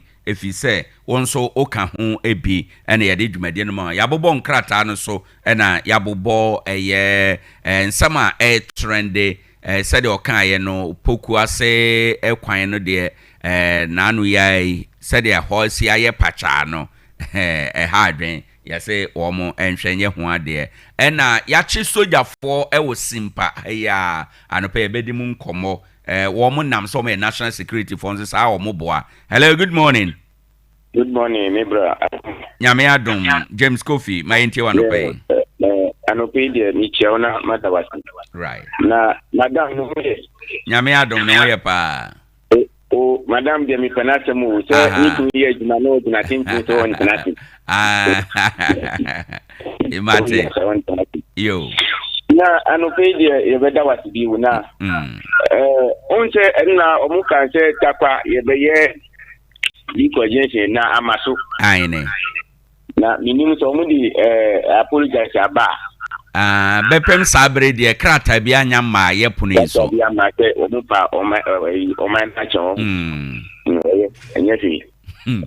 Na simpa soldiers na yɛatwe ɔmo no. Ɔmo onyi why na suma ɔmo. Sese deɛ ɛno nti a yɛakye wɔn no according to tax force no saa nipa 9 no ɔmo yɛ sojafoɔ deɛ nso nyɛ obia na asoma ɔmo nti afei na yɛkɔ yɛn hwehwɛ mu. Sɛ yɛakye ɔmo akɔ police station. Yɛakye ɔmo. Ɛyɛ ɔmo ma yɛnte final no. Na pokwa se kwan no nyame adom ɔmo guso kakranka. Because kwan papa we pa na sɛ bi ne agyae na ɛsɛe. Oh, my, yeah, what problem? Where quite a man for fast to see. Me a jay to go, no, kind of say, son. You say a bino a car now, or more ashasi, into a yepa. Right. Yet say, and also dear, and no pay, a for Ubitima friend, our basso, and no pay no, yeah, the number win a year, Juma, a son say, yeah, Tigo, Tigo, no. Network no attack echo into Freyen ewo Vodafone way so 0509 455168 0509 455168 ofrena uramu a yebejo so enti poku ase kwan no ade a aban ayi sika se nkrofo nkoso contractor no onko ye adwande yesre contractor no say obeye adwuma pa ama omanfo. Good morning. Good morning. Udin ni baby akasa fi. Me da se bra pia ma yintie wa no pay. Yo, anɔpɛ deɛ sɛ pokuase kwan mo ka ho asɛm no ɛsɛ editor kwa ha nti no yɛ ka na anka de bɛyɛ sɛ yɛn kata kwa bo ɛno nti na yɛama wo kwan yi. Okay. Me deɛ Tanso. Bus stop now, traffic light. Right. And say, assembly man, go be cleaning. Come on, be oh. Na driver for only the whole at the bus stop. Permanent bus stop. The rura, and it said the Omugu so ho. And then Mamma 43 big go temu ho. Right. Ne ho said the host bon fano. Meaning who reason why? Please, you know. It will be a city gas about. And so driver for not the bus stop na ye station, loading station.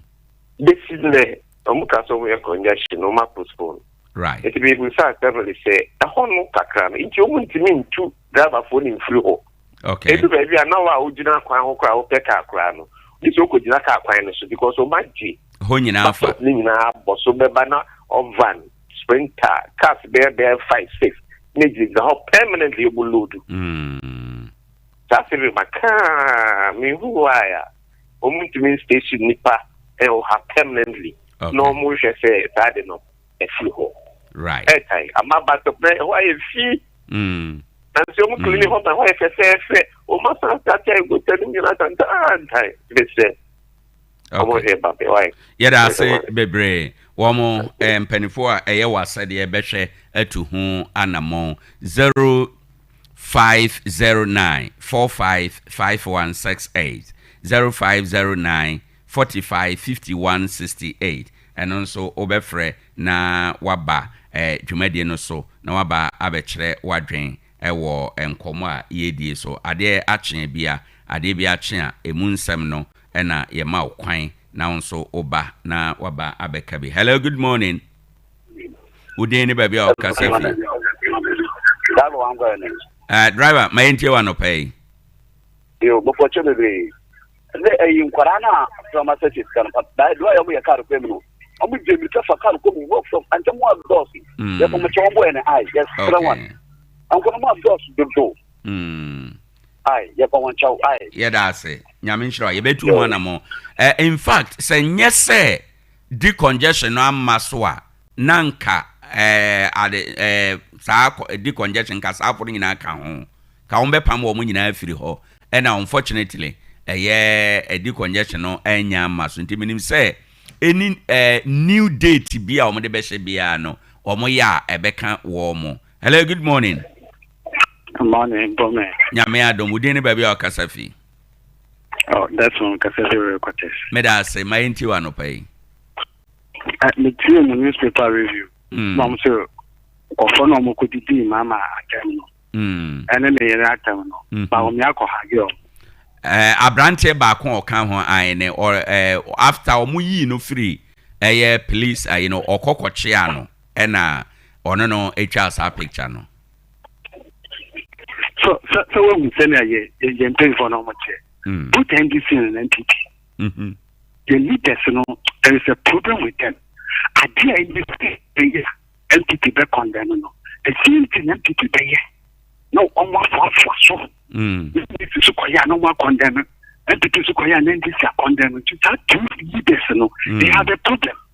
I am telling you, you have two abe, and also you have two abanupono. We could look at obey president or parliamentary seat. In some one can water. Obey, we are doing a design so official, and no was to be a sign your mano. We tell you, sign your mano. So continue no cafe and attack of fashion. Takwa for the answer now. On one party for no asking is umbra non bejina. Na yet takwa for the Munsio. The mama is a killer time say on so fire John Subitini. What I feel. Now you leaders, they have a problem. Nyamenshra wonso anope banwa ba bechere wadwen 0509 45 51 68 0509 45 51 68. Good morning. Hello, good morning. Morning. Anope udini bebe okasa. Meda say my ntie Ghana to saying ene. Anope my intio Ghana ehonsam na ye boy. Adeba could be hand with Ghana ha. The tree wa than enemy and Tiafi. Denya. Yo, that's a two become that. It's a we Ghana. Now we call China. Now we can see what China is seeing. That's the kind of one chiwa. So yeah. But me pa so kind of one back and say you deport you mo aba na say do betu piase. I know the omo de mra bewe o. Aha. Ghana you pay the one no, wo bo o man na bro. Yo omo chi China ni bia. Je chi China ni oba no. Yo mo chi ni dikai. E dikai no mo chi no. Wo mo deport no.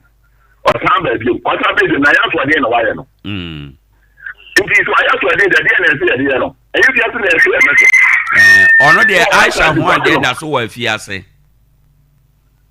Wa chi China ni pe. China ni mo German ko ne Ghana ni na na fa chere no. Sa de na Ghana fo mpe ko ye no. O mo se ye na nya de papa kwa. Right. O mo bo mai no.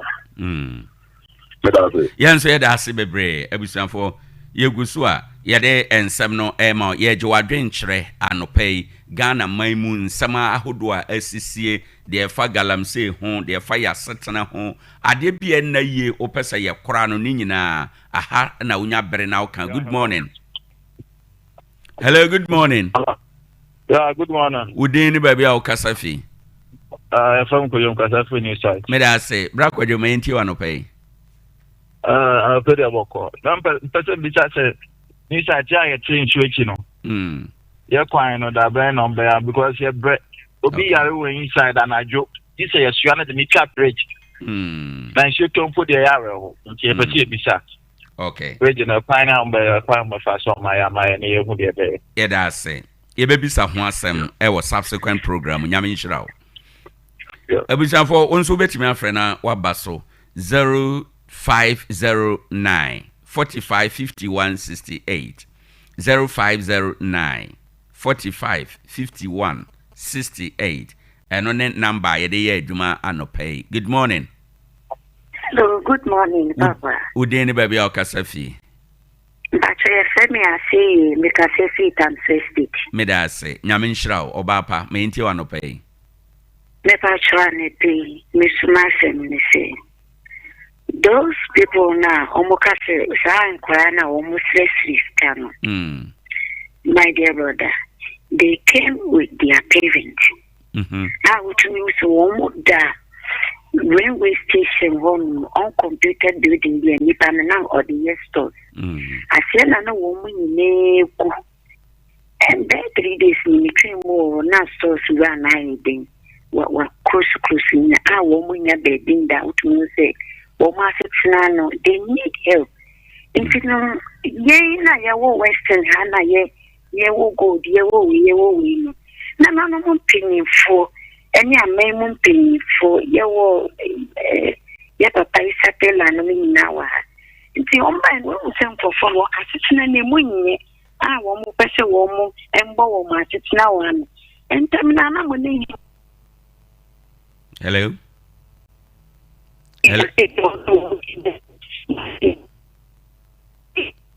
Hello.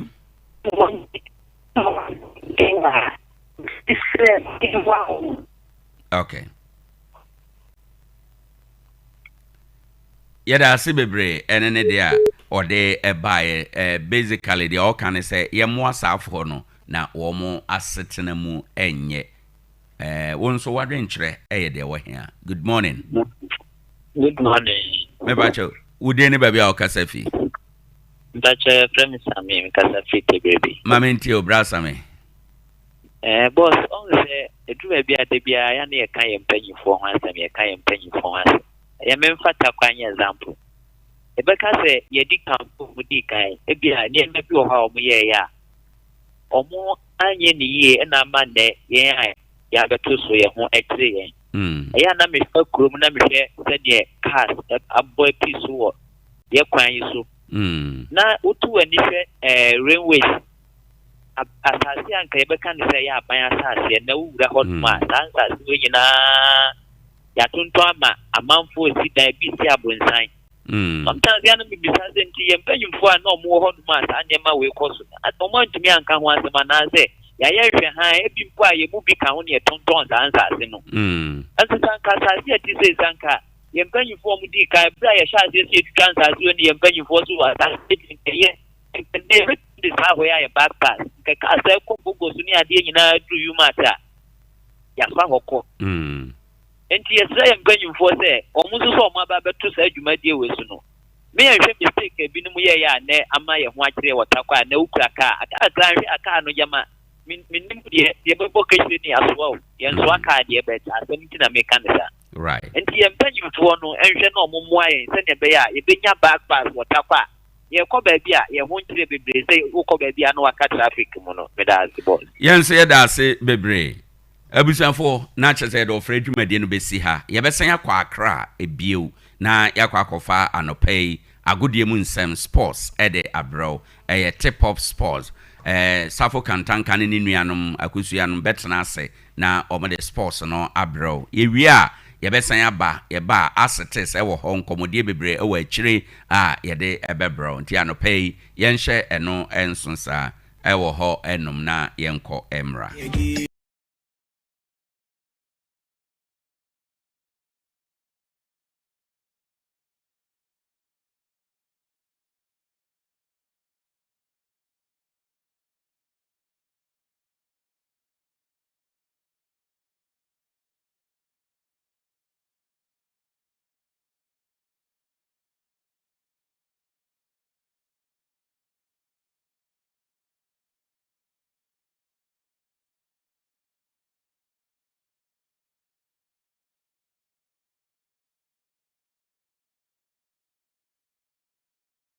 Nine and so Sompa 106.5 FM. So if you say recording no twibabo ya gudem sem enaba fisem musan so na manane nsem enso so mu secure sanitary pad anopay wakan ho bi ene da gudem sem eba oba bosom ya kontu no ebe secure e dia mawo eno tina de bi kan fix secure sanitary pad sorry man kona kwaji bi na obosom ya kontu na enye kama emfa ema kasa minu awata anopay omso kan ho bi abodunsu a ebo ne padua no na ifin bia enso e dey from my skin so no etimi toso enti umpewe na apede koje kasa minu awata mo amuton so no mesra mo enkonko ton so bi akeke na mum koje kasa minu awata na ton na so enya sika na fagubuto na bia so etimi nya kama open do so po to afran 44 0206 0206 469 430 0206 469 430 and watch me do for ba center Dr. Time that so was we are in Fabra and on Fabre and to so now to us say and Famon esan say when you are train in yadwa yare pia to so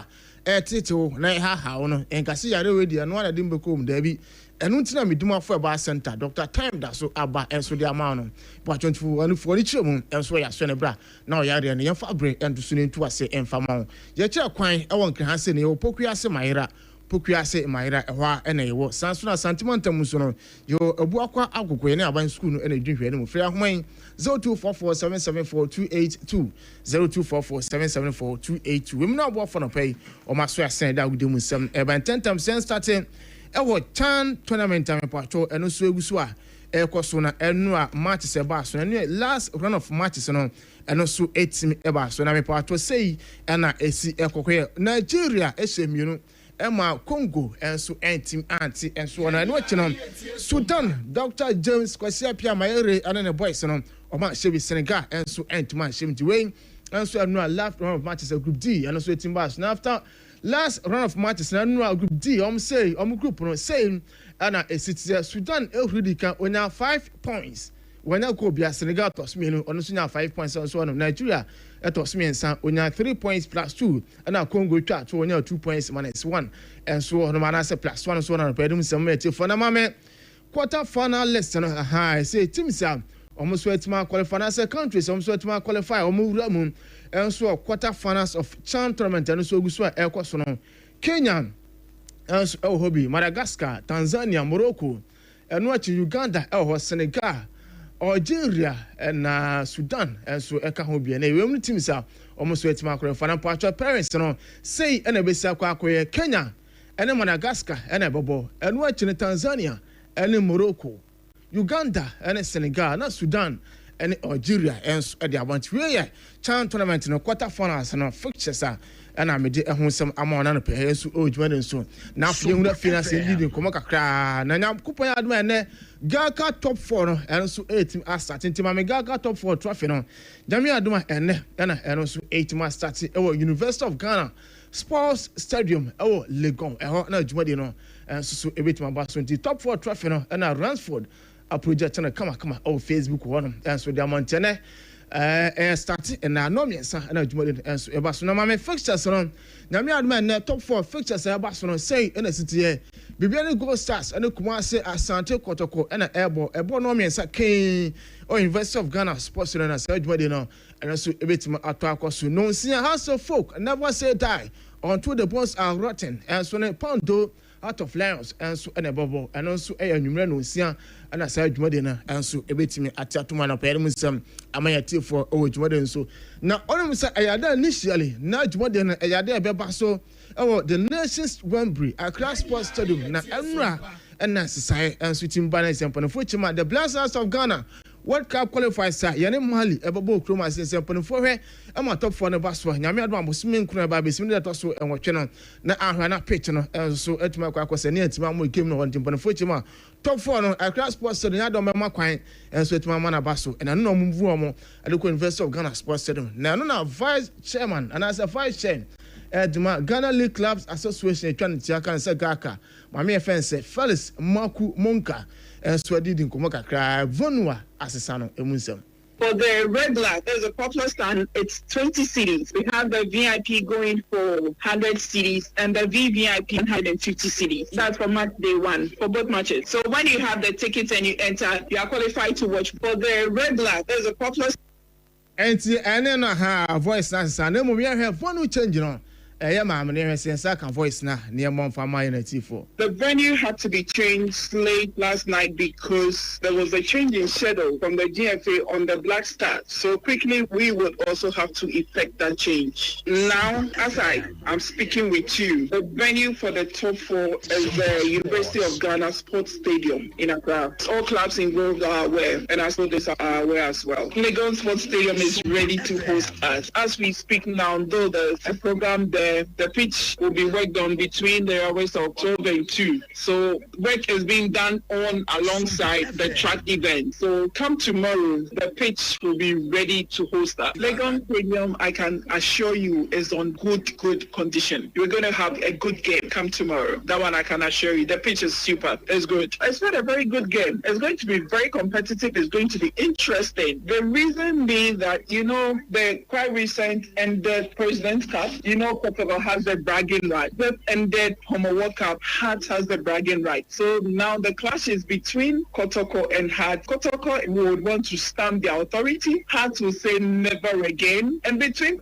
Hearts of Oak and Hearts of Lions, Lions are saying that no more, they are going to go higher. So no more defeat from Hearts of Oak. And Hearts of Oak in turn would also want to stamp their feet and say that, yeah, we won the Homo World Cup and we're going to win this time with you. So the epic rivalry is up there. The bragging rights are high. Anyway, summer vice chair at the Ghana League Clubs Association. I trying to check and say Gaka. Yeah, my mere friend say Felix Mokumonka and so now Venu no pa say Limsa at the University of Ghana. Na Obi pa or Baba Hebia Skasai and on function home. The initial Accra Sports Stadium 10 cities 26 at the University of Ghana no scan assistant at gate fee no. For the regular, there's a popular stand, it's 20 cities. We have the VIP going for 100 cities and the VVIP 150 cities. That's for match day 1 for both matches. So when you have the tickets and you enter, you are qualified to watch both matches. So for their price tag is between us and the club. We wouldn't want to put it public now. But for now, what I can tell you is that there's a lovely trophy down, which everyone would want to have a glimpse of it. So that is what I can tell you for now. Yes, you're going to see same because it was JH1 who carried us on their wings during the President's Cup, and they are still on board for the top 4 as well. So we are going to have a good coverage, and it's also open to all media houses. And you may come and I'm channel, next summer to announce a gate fee and watching TV right, and a central form of accreditation once them. And no bullying out of fan or the man of Pedum for now. Otuanya, administrative manager at the Ghana League Clubs Association, 20 seconds a Gaka. Non so Venu as saying, we didn't come Kakada for him. Accra Sports Stadium, central, a year accessible to the local communities. We see the crowd, Takwa, Nantiaba, Baba, the Kubit Naba, Labraka, Commission, a year. But let me call Legon. I think I'll be Cheska, a get Kakamu, Abba, Legon, the Cheska, the Wellness Competency, and the Manchubula one city. And John Hanna will be able to choose. And he come they are 13 by the shine. The shine there, I tell you, the teams will play. Teams in the book, half are determined, so much to condition with you. That's left them in the present cup, being not allowed to go to do them. When I say a Chicago, everything you hear Chicago Legon, and I am Ikaka. That's what I cannot say. Say, oh, fine, but we find women, I love to say, Paribus, with all things being equal. stadium. Until the idea on the back. Oh my, there's nothing we can do. You took one lesson from there. You go the ball, why don't you mean for let's watch what police across stadium. And necessarily, so I took one new photos. A direct one to Legon. Cause I feel my watch here, but from I'm going to write to them, say, Legon, because you're the Spanish square ball across stadium. They're going to move them to Legon. They are the insensitive. Don't be truthful. Just that we don't have anything to do than to play. Mind you, say I'm mono, so I'm there. Let's do mono after the Black Stars game because the Black Stars game is on the 8th and the league is kicking off on the 12th. So no time more. So we just manage and play. It's where some of our friends said Owoahene administrative manager at the Ghana League Clubs Association, GACA, Nensem, as so I don't know.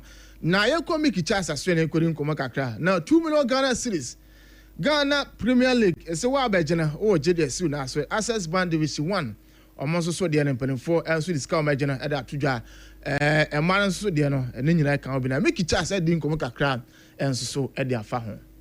Sika de football bia ye bia diska na ye nka ya asem papa but when we ase no aje bibia na yesika ye mfa na se bia se aban kra de no ba gym na bia okohia sa partners no na bia omo tax rebate bi kra mpo a aban ye bibi because emre bia atwam no na amanfo kasa se corporate Ghana ba ba kan ye ball no ho at least ye nko hu aban na ne aban kasa na nka taxes bia adida companies bi no mu niam so no ontete sa taxes no se de ebetimi a hye companies no kutupa no ma ye de be o ma ba be sponsor ye football na sa 1 million Ghana cedis America was on Tremagian Bibis. So, Ocase, oh, my Premier League clubs now 1 million cities. Ghana, we Premier League, if you are at the same bed about Tier Bend about Division 1 and Eba. Division 1 also, oh, more saying 120,000 Ghana cities. Now, wow, share the difference, you know, say Premier G 1 million. And you think Division 1, more 500,000 be cry between 4 to 500,000. That's Ocase, oh, my Division 1 league 120,000. There's nothing to write home about. They are not being fair to Division 1 clubs. And to win some chance, Codon team make it chance, and I don't know friend. Chachima City President, Nensem and so on. Tenian also, Nayam Kwam and Farmer and some Gakra and to us and Afian so Jumadiakam and so Emetwas. We do my favor and Turkey and one of Baby Sanson, a custom in water. Secure sanitary pad and a permanent can be allowed with them and Mount, not an opena. Only say, I know matches and also AB 8 equal. So Champions League last and I say, last one of fun, and I say qualified finance. And no matches in the B and so 8 about so friend for certified SMBA Emma Quarterback FK Equation 3 and so on Craftnut Disaster S1 Emma Powerforce FC and so Eshim no Rangers certified no be say that Rangers wait my you want to come and so now Rangers and 2 quart in time or motivate Emma team friends Club Brugge ever show my coming son Emma mutim back and Spanish La Liga Real Madrid certified Shabako Emma was sooner and 51st minute and Kylian Mbappe a converted penalty and so the Madrid and Madrid winning by 1-0 or sooner and so Martin only say Champions League qualification and also Etimeguswa Ebasuna and now Rangers certificate and more Club Brugge ever show my coming son almost team back and now head coach Rosa Kenneth Alexander Martins and so and Sam Kakra and to the net say and we disappointed Kakra. Russell, a 3-1 defeat in the first leg tonight. Can I just get your thoughts on that one? Yeah, so I'm really I'm frustrated and disappointed with the goals we concede. It's like we won't concede goals like that again. And then it's so difficult to then stick to the game plan. So then we make decisions on the pitch that are not what we've worked on. And it's just out of anxiety and desperation to then put it right. So I understand it, but it's frustrating. So we were all over the place for 15, 20 minutes after going 2-0 down. And as a team and as a club, we just didn't react very well. So the second half, I'm really proud of the players, the resilience they showed. The fans were amazing, the energy was brilliant, and we have to live there all the time. So the fact they've come through that, the group of players. It's a summer, our friends, Russell Kenneth Martins, head coach, and so to my friends, Celtic, and I say Rangers moment in summer. And also attitude and PFA and I said Professional Footballers Association on my works on them and also 8 me by so England and more Salah and then putting for a day and you see Professional Footballer of the Year Ekwadima Mohamed Salah. Now no near we say award you what to imagine. Now season about started now Liverpool Moko dressing room. Now be offense Diogo Jota any honoma ayana mo ankasa feelings no our dressing room na local room no ayana to say. There's obviously a lot of emotion around the club at the minute, given what's gone on in the summer. How much do you carry that with your celebrations going forward and drive you on to achieve what you want to achieve? It was quite tricky with all of us, but I'm glad that we handled it so far very well, and we just need to do our job, because in the end the life will carry on, and we just have to focus on our goal and also express our feeling from time to time, but we just need to focus on our craft. Mo Salah, as so I don't know, and I just say hard dream pa. I'm called dressing room to 2 money. Na Jogo Jota come who be no a hard dream papa. Cause some know what I pro can who be na that with them 7 about 0206 469 430. Kwajibi na bi answer intimate kama. Cause and watching a secure sanitary pad on a pen. One of you can who be our babus me a country secure the more secure sanitary pad. Medimo Fabra Center, Dr. Time, that's also Yar and Fabra, non Fabre, and to Sma 0244 774 282. Yes, sorry, first service, and so no, etim at was and beyond etim I come. My friend Suffolk and Tanka, Ransford, and a Demco Facebook, systematic, and a Godfred, and Superboma Bia Kama. Mamen Kabi Sompa 101.1. I did not pick it. I pick it. Hey, I did not pick it. I pick it. I did not pick it. The maiden edition of Sompa Invitational Cup is here. 6 teams, 3 days, 1 trophy. Yatunsa Afre Premier League clubs are. Omwa Bronk half region is Amumra near Mesuya Huadenwe. Enunti Adiana Football Club. Baby. Brekum Chelsea. Bechem United. Young Apostles. 11 Wonders. Omuna Ebejinam and Yatunsa Africa Rela United Football Clubs. Omusu Mekaho near Yensuya Huadenwe. Ebeye Gigim. Who wins the maiden edition of Sompa Invitational Cup? We see a teams in Sombenya proper preseason. And Sana 2025-2026 Ghana Premier League no Ashasie. Sompa Invitational Cup Ebeshasie Edafieda 22nd of August. Ekwapim Nikwasieda 24th of August 2025. 6 teams, 3 days, 1 trophy. Enti Brana Besha team. Ahubua waye Edira season num. Matches nina ebaso ewo sunyane Coronation Park. Sompa ye sumo. Enam senti ema enenkwada eye free. Enunti so dofunsa ne emra sunyane Coronation Park. Emra Sompa Invitational Cup ibi. Sompa Invitational Cup eye Jagri Bekala Mining Limited. Lawson Eba. Betway. Get way more. Heavens Diagnostic Service. H-Lab. Ebwadi Agrochemicals. Yamfo. Any 21st clinic. The sciatica expert. And Ebwe Chidom. And offense powered by Bronk Ahafo Regional Football Association. And the Cabin Lounge Entertainment Headquarters. Sompa Invitational Cup 2025. Teams in Noah Town.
munyina akwaba aha Sompa 101.1 FM Ade Akye Abia dwumadi a anopa bia yetena se ahomache no numpa mu na yekuta mu a kopem nondu enenso eno ana yegusu a yede ma we yebeda safo kantanka ase agudie mu nsem no de edi kan de edi tie oman mu ni ama no ne de nyina waboa no kama ede amayen wo hwe yen hyehyɛ ne yebre emu a babia yedri no eye acetes ne bre ena asoe na ne acetes no nso yebekasa yewi a menua no beba betena ase na yedi nkomo yebe ampake eye Ghana gas for kokwa omode abo Ghana for titru nipe wo western region and Ashanti region omo kire se eye Ghana gas omo fidi akese ene omo pipes na ehya asase ase no se galamsey fu etu ekọ ho na yanhwe ya ewo threat bebra ede ebebre yen anopei yebedi mu nkomo ewo ha eno yebekire ya dwen eno achi eni disi amayoko betena se na ya bonkomo na nondubrem ya sore ewo dwumadie so nti yenhye eno enso sa ene anopei emfa emma na anopei nkomo ayede eba no acetes no de amatudin say professor in quotes Grace Ayensu Dankwa G-Tech and the truth that should end the debate.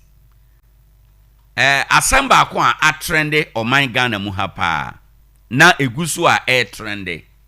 If he say afanu no nyina asam no da wo mu ejina wo mu ntem no obi anya nye na dwen say ugyae ne de mu ede atoho enom. Professor Dr. Grace Ayensu Dankwa oye MP ewo Esikado Ketan constituency NDC MP na oye medical doctor oye professional doctor ena wasan ye yes oba ye Facebook no so a ono ne da so fefefe oba kama wabua ne ntoma ne ho ye fese na ne ho na aba asem ne ho aba asem ne nyina ye se oso ye professor ena G-Tech for nso se onye professor eno ene de menteme ho ase aba wo mu entem na ye twe ho manso omatwe a entwada anopai kura ye kasai o de krata aba bonten e won krata no bi mu se G-Tech for no omopa omonye de ombaye bia odaso ade ne ho oso ye professor nti ono oboni din Professor Dr. Grace Ayensu Dankwa G-Tech for nti ase omko shepo nasama ode atudwa enie na anope pese yedi mu nkomo kakra ewo acetes so na yedi suamu ade na ye hwe baabi a nokre no eda na ne aye bekan eye de ayakenkan ena afe de ayehunu efiri nkrata na lawyer for anankita hodia anti Grace Ayensu na lawyer for any G-Tech for adie emu nkita hodie no eno na ye gina so na ye de edi nkomonti yatudin se Professor in quotes Grace Ayensu Dankwa G-Tech and the truth that should end the debate. Matthew 4 eto da bia nokre eye nokre yemfa wada ye wai animu eka nokre no sedia etie eto da bia nokre eye ade a eda ho pese nanso achinje bia ni ho sedia eye nokre no ana ade eye nokre no eye tuntum a eye tuntum eye kokwa a eye kokko nanso minim ne enti a eto da bia na yetwa ye ho nokre ne da ho na yedi ye wada ye de ne nam ye mpese ye ka nokre sadia medikan ya kire mu ama wo no na wotwe ni na wotwe atwa mu nyina no Dr. Grace Ayensu Dankwa ne honsem ena aba ɔyɛ soafoɔ bɛ di akyire sesei ɛwɔ yɛ man mu ɔhwɛ apɔmuden nsɛm so ne ho nsɛm aba bebree ne ho nsɛm a aba no ɛnyɛ ne dɔkota adwuma a ɔyɛ ɛno ɛho anaasɛ ne politics a ɔyɛ ɛho na mmom title abodin ɔsɛ ɔyɛ professor ɛna G-Tech foɔ so sɛ ɔnyɛ professor asɛm a aba nyinaa ɛni o abusuafoɔ na asɛm wei yɛmfa nkɔ yɛmfa mmra yɛatwerɛ ho letter kɔ chief of staff hɔ watwerɛ ho letter kɔ parliament speaker hɔ ɛkyɛ sɛ watwerɛ ho letter kɔ baabi a maame kɔ sukuu ne nyinaa saa nkrataa ne communications wei nyinaa da emu na yɛyɛ akenkan bi a yɛyi bi sɛ yɛn nso yɛde ba abɛdi nkɔmmɔ na nneɛma yɛdi nkɔmmɔ yi ɛne sɛ wohwɛ mfonyini a ɛwɔ yɛ screen yi so yi a ɛyɛ bere a ɔkɔ vetting committee for anim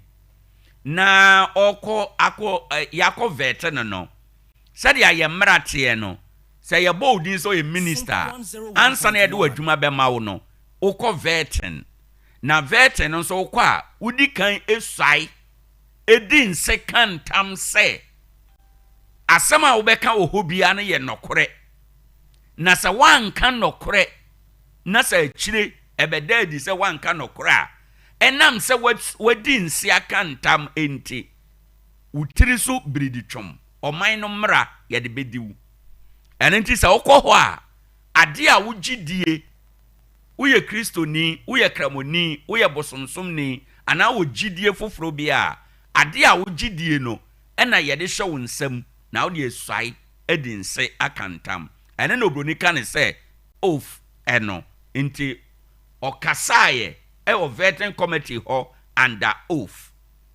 na vetting committee no adwuma yɛ mu ɛna minority leader Alexander Afenyo Markin ebisa no sɛ ante ayensu wose woyɛ professor ɛna ɔse aine oyi ano sɛ aine under oath meyɛ professor meyɛ full professor of surgery na minya professor abodin no ɛde free esuapon a ɛwɔ amanone a yɛfrɛ no Uta University hɔ ɛna minya saa professor abodin no na nyɛ no nko akɛkɛ ɛnyɛ hɔ nko a meyɛ professor of global surgery na kyerɛ sɛ ne nsɛm ne yi ano no oyi nsɛm na no akokoduro mu na nea ɔde ka ho kora ne sɛ watwerɛ thesis bebree wɔn akɔ asuapɔn no nim ade a thesis ɛyɛ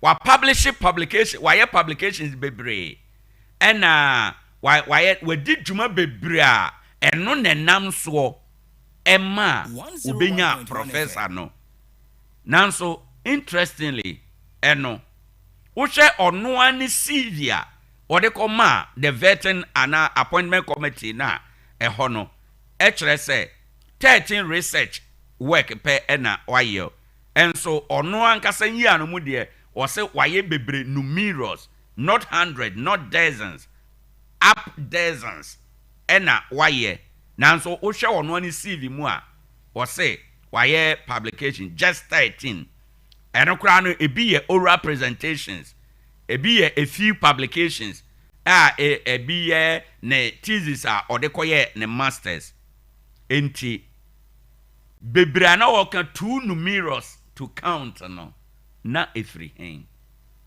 na abusuafoɔ wei wobɛtumi aka sɛ ɔhaha n'ani eyi owura Afenyo Markin ɔma ne mmuayɛ at worst yɛbɛtumi aka sɛ na ne response no ɛyɛ misrepresentation of nea wayɛ but asɛm no nɔkorɛ paa ɛwɔ mu sɛ asɛm ba no ɛne sɛ wɔsɛ ɔyɛ professor ɛna Ghana Tertiary Education Commission yɛtwa ne taka sɛ G-Tech for wɔn nso sɛ woyɛ doctor mom na professor deɛ wonyɛ ɛwɔ hɔ enti no efi nɛɛkɔ gyae saa professor no yisu efi sɛ doctor no a woyɛ ɛka udin ho no animonyam ɛwom na wo doctor no wo professor no koraa sɛ woyɛ no wonya professor wɔ Ghana ha empo America hɔ koraa sɛ wokɔ school no wonya professor ɛwɔ hɔ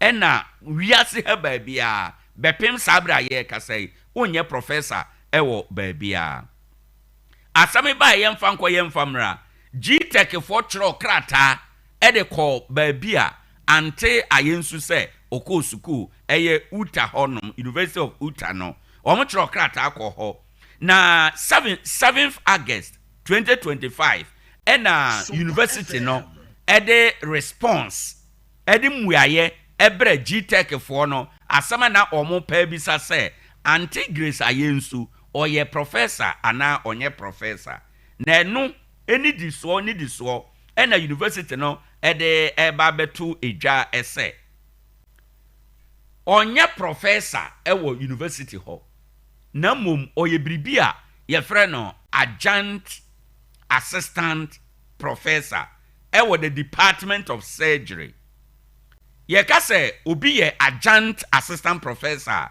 na kyerɛ sɛ ɔnyɛ professor ɔmɛn ho koraa ɛkwan a yɛfa soɔ ɛde kɔ professor emu koraa no ɔnsii saa kwan no so koraa wode ba Ghana ha so obi yɛ adjunct assistant professor yɛbɛtumi aka sɛ bi a the maximum ɔyɛ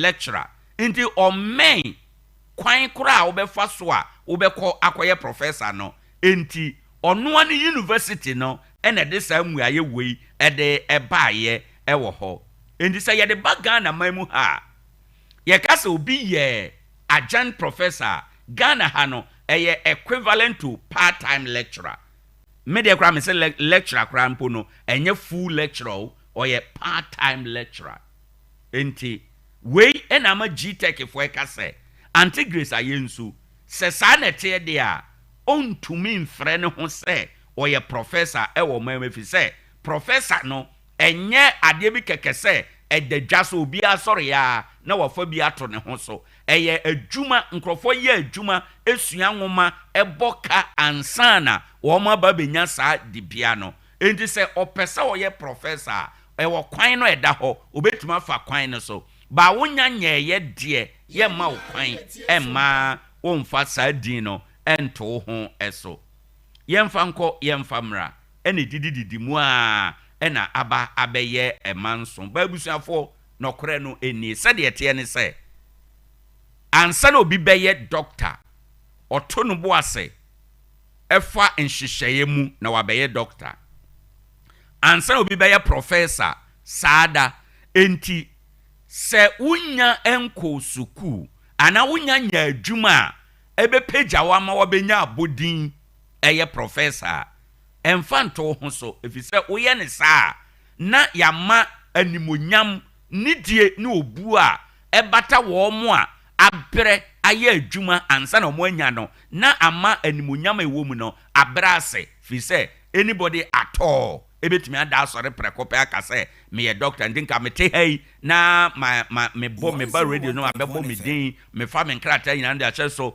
professor Owoahene Acheampong okonya professor no wɔ he a na mahyɛda bo university bi me nya no UMAT yɛbɛkɔ akɔhwɛ UMAT no na me din kura ni hɔ ɛne ne ɛkeka ho ɛno nti na GTech for sɛ ɛmmara no mo kwan sɛ obi a wonkɔ wo ɛneyɛ wonya nsuadeɛ enyaayɛ no wode to so a emra mo kwan sɛ ye be stopil sɛ menyu so na ye ka ne sɛ no nokre bio nso ne sɛ menim emfaso a Auntie Grace Ayensu onya efiri professor na ɛka ne din ho no menim faso ɛde ma no sɛ nyɛ saa obi a woyɛ a professional medical doctor o practice medicine na oye doctor medical doctor eka udin ho ye bo udin Dr. Grace Ayensu menyini ye sɛ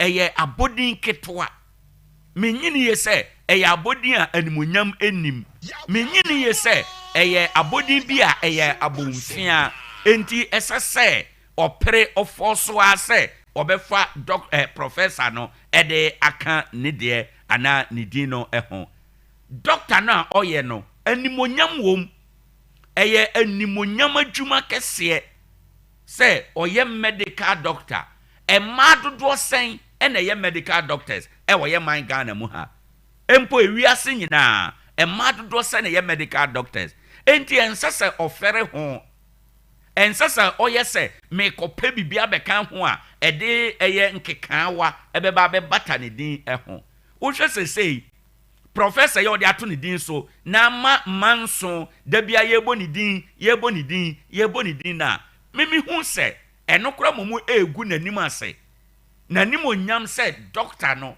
ɛno kora ɛtoto ase after all yɛba politics mu nso a wosan yɛ mmarahyɛ badwani enti nka ne mu odu ɛnyɛ professor no na ɛbɛma ne mu ayɛ du sɛ professor no firi hɔ kora mpo a still Dr. Grace Ayensu Dankwa, Member of Parliament, Esikado Ketan constituency.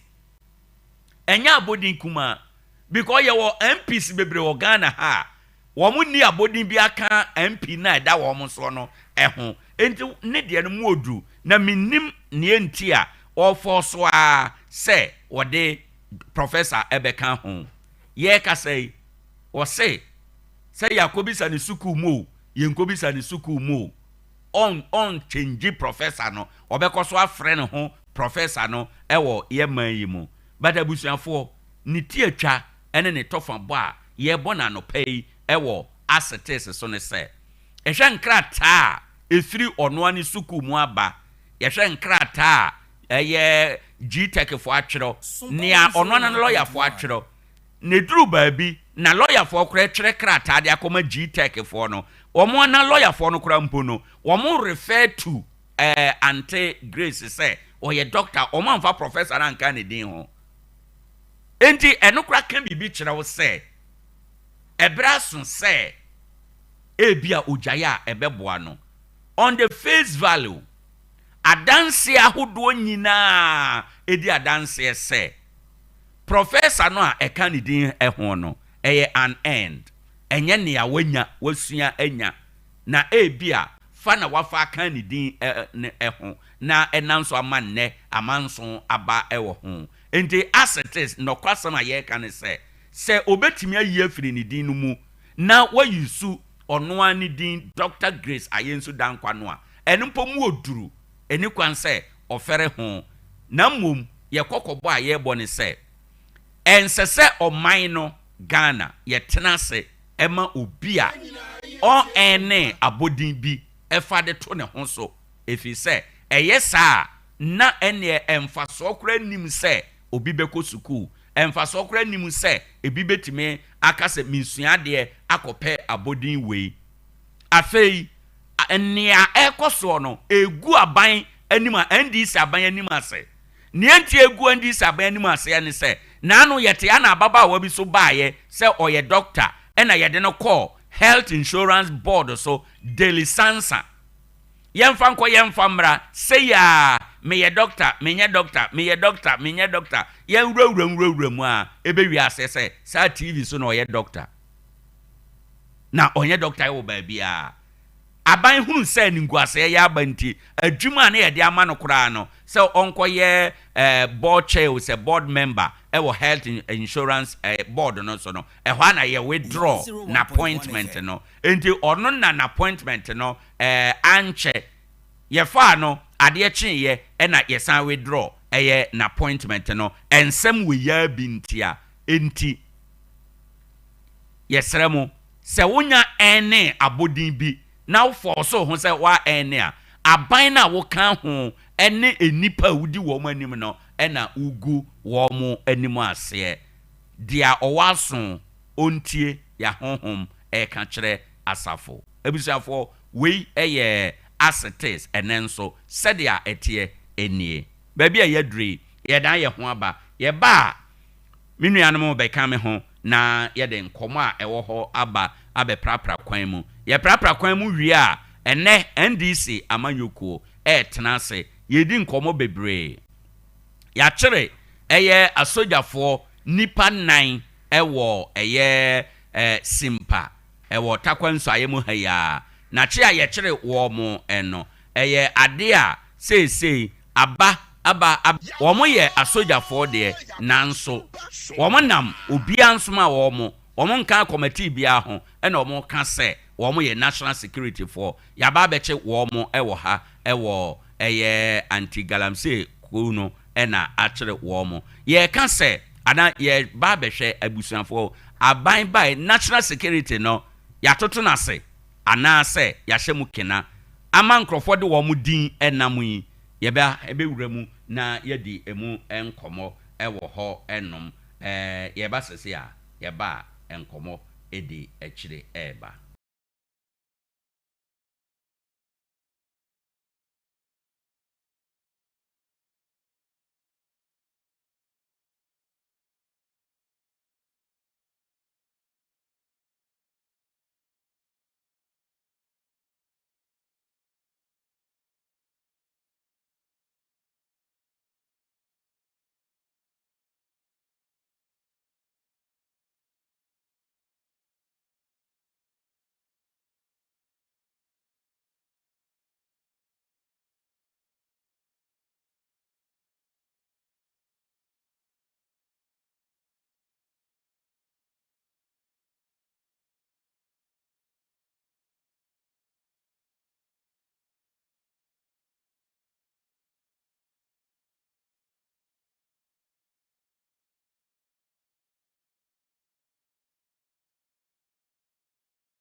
San ma mo nyinaa atwen ene akwa aba ade akyen bia dwumadie eso enie baabi a yɛdre no yɛba bedi nkɔmɔ na wɔtwe na pa mu ene yɛ ukuada na nkɔmɔ a yɛde ba nsa na ene de sefo atena se no still yɛdi galamsey ho nkɔmɔ na wohwɛ mu a ɛyɛ atoabo gas na Ghana gas ɛna ɛbɔ amane sɛ ɛyɛ ade a galamsey fo a ɛwɔ western ene Asante region wɔn ɛyɛ adwuma ewura wɔn pipe no ɛho and they fear for saafo no and they fear for ɔman munu enyina sɛ yɛampɛ ho biribi anyo seesie na yɛtenatena ho na saafo yi epem na yenya kɔ na yɛkɔ bɔne ɛyɛ drobɛn no ɛho a abusuafo nea besi ɔman yi mu no onyame nko a ɛna onim yɛbɛsɛ yɛdi nkɔmɔ kakra ɛwɔ ho akuya twumasi atena ase akuya ma akye na no pɛyi wapom te sɛn mejo so wan bibi aboko okay wada roma ma ye menje wadwen kyerɛ emfiri ha na mintie dia onso wɔka Ghana gas for na ɛbɔ kokoi wɔn say galamsey for ɛwɔ western region ɛne Asante region wɔn bɛn wɔn doro bɛn no ho na sɛ nyame anya adom na wɔn kɔ bɔne doro bɛn no ho dia na ebesi ɔman Ghana mu no ɛnyɛ asɛmpa nneɛma ahodoɔ bɛ na ho sɛ yɛ threat a kɔkɔbɔ yi mu ebetimi de aba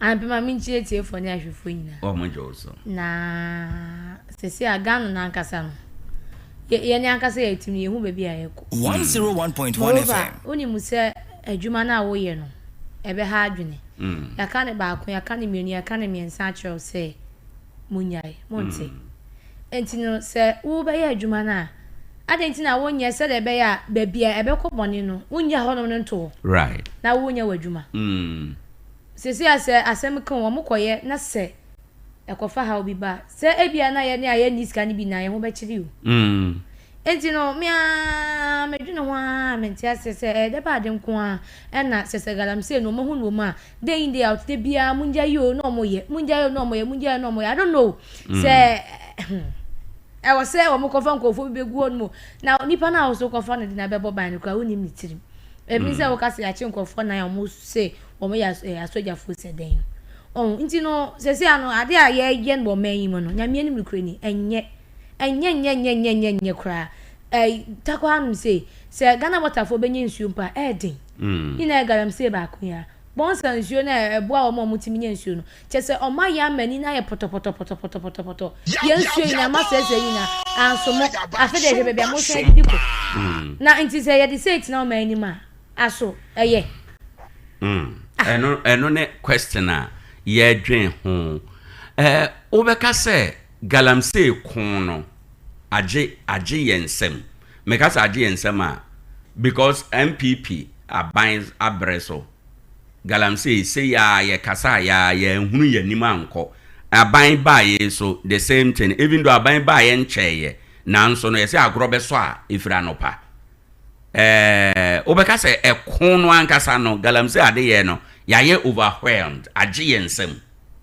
on say na meka cho say ye mpanifo na ankasa be boa o man na say omu ye bia that is if omu yi omu fi because omu jaya eso sana omu tu no very effective right but this is the case as a penny bi kan ho a e be dey to ase intimi to ase e be bra ase ye dey na be ka so ye koye ni say ye training say blue water guard so say hwan fu but dem kwa me say dem ho ade bi omu yo na no dey omu nyin free mpo for now nti say penny ni kan ho a de bia e be so akon so enkosi baabia right enkosi baabia and with me tell no what to say penny bi o concession wa penny bi ese wa nti Ghana na ye penny that no eni de be ye okay afi yan hwe yan wura Ghana gas for warning a omode emai ehun omo kire se omo main lines na supply gas ana gas no efam ekoba bi ompese bi kono ena galamsey no for no didi ko ho na se galamsey for no nim na se omoko bone drobe no ho na se gas na explode a atorenchema ede beba oman Ghana mu no ene the communities na babia saline no enam no ebeye arehosam kakrakapa ede amayen what drain ewo eno ho ye den Ghana de empire ho ketwa sesi ana obi ye ne galamsey ebi anipa be sf 10 ana 20 bi ena omo ye ekubi se ebi kura na ekuro na se ade no fault ba ho a ebe affect o mkura onfiri mu ni yiri bi ani ho ne maame bi ani ho adwuma na wafi ba bi oba be ye and nipa de ewu nyini a I also odo nyansa na se wodi adwene to ablabo na wo bono nti wodi ese sabe wadne nya adwuma kura wonim se gas na ehu wonim se ehu because a flammable yeah so amount for the wo fie nkitu impo no Owoahene say how ba ho ahwese de see etimi shi fie ni na and this is you can say situation we are talking about a whole community hey asem say dey kone ya is serious pa o I serious say ya is serious because we are say do mesi aba bontin che say dey am so ma ben ahine say dey according to Ghana gas for no o ma ben and they are warning say ya hwe ya torrent ma be say o man Ghana mu no yeso ano a enso nti yemfa menkai abusuafo yaw yemfa apiate de no kra nyemfa nto ho explosion na esi ye no etumi ema major part of a whole community ni nyina erase down the same warning ena Ghana gas for them my say ya anye very careful na galamsey fo sha asase ya se kukuru say dakro obi ko bone hu se wom atorenche ma ebeba community no ne ba bia wo no yesomu a ye hunu nanim emfa nko ante se dia wo kan ye no onipa ba ko bi ni sinto onipa ba ko bi ne bone a obedie na be affect of my munu nyina. And this brings to question security. Now, woman dikaya my hint no say niema epimpen so banie. E was say ye put your arsenals together. Na ye hwe kwan a ye betumi aso ano. e die na ese security ye e wo sa ne ma we mu eno so na wo ka wo mo nte ase wo ka ni say ya obi oye galamse no beka say bia na dwuma e na wo say no. But we are talking about the larger good. Nipa dodo yeye. Enye wo nko akakra na obenya gu botom no. Ye hwe ohaw no ba nipa dodo no amane a omo bekom no. Because wo de hwe se galamsa ase ho. Okọ ha eniema a omo ye wo ho. Omo smoky. Obi oho kra at the time all digging nyina no.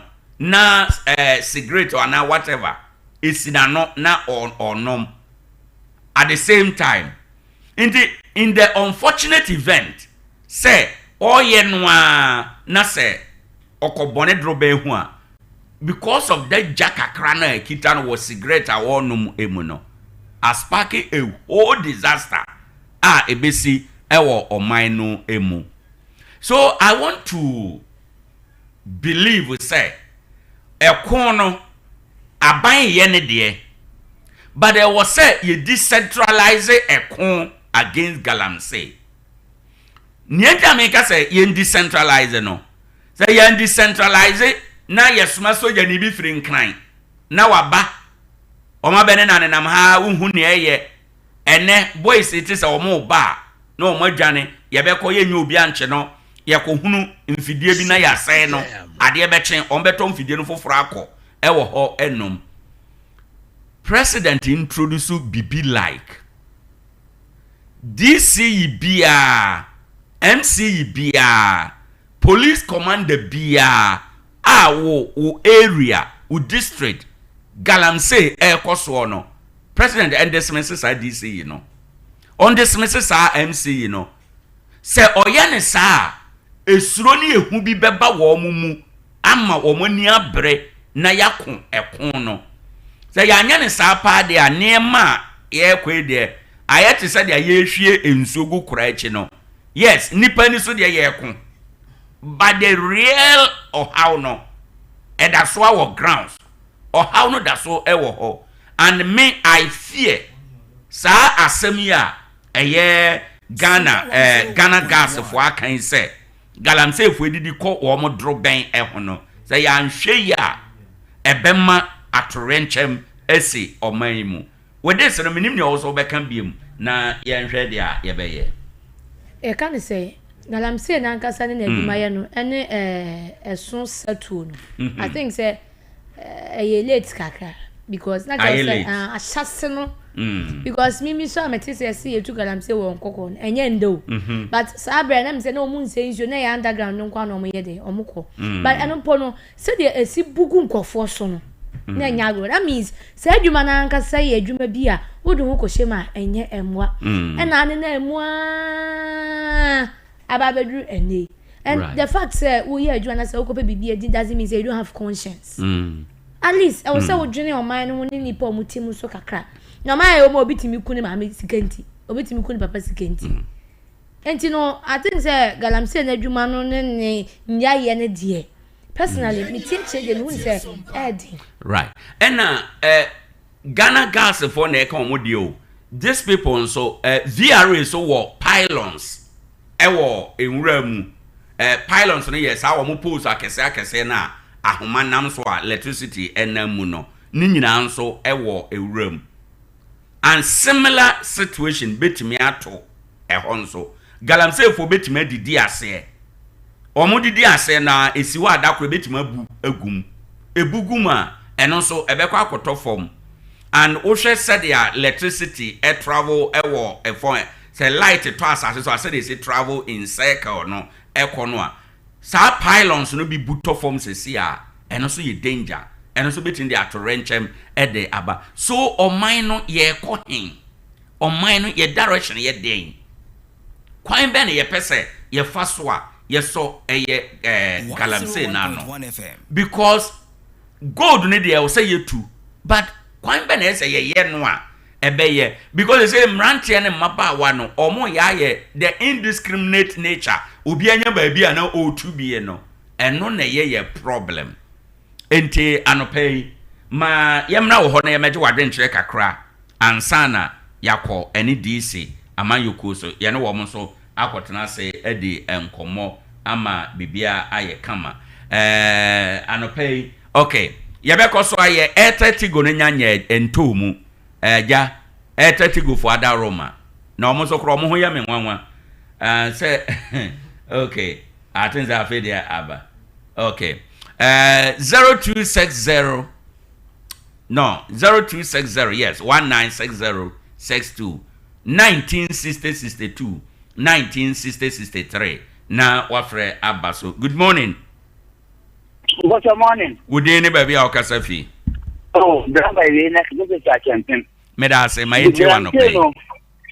Asitimo se abane pede o ye do program here. Adi we for the blanket. On see the whole blanket, ma blanket is free aboki magana hadi.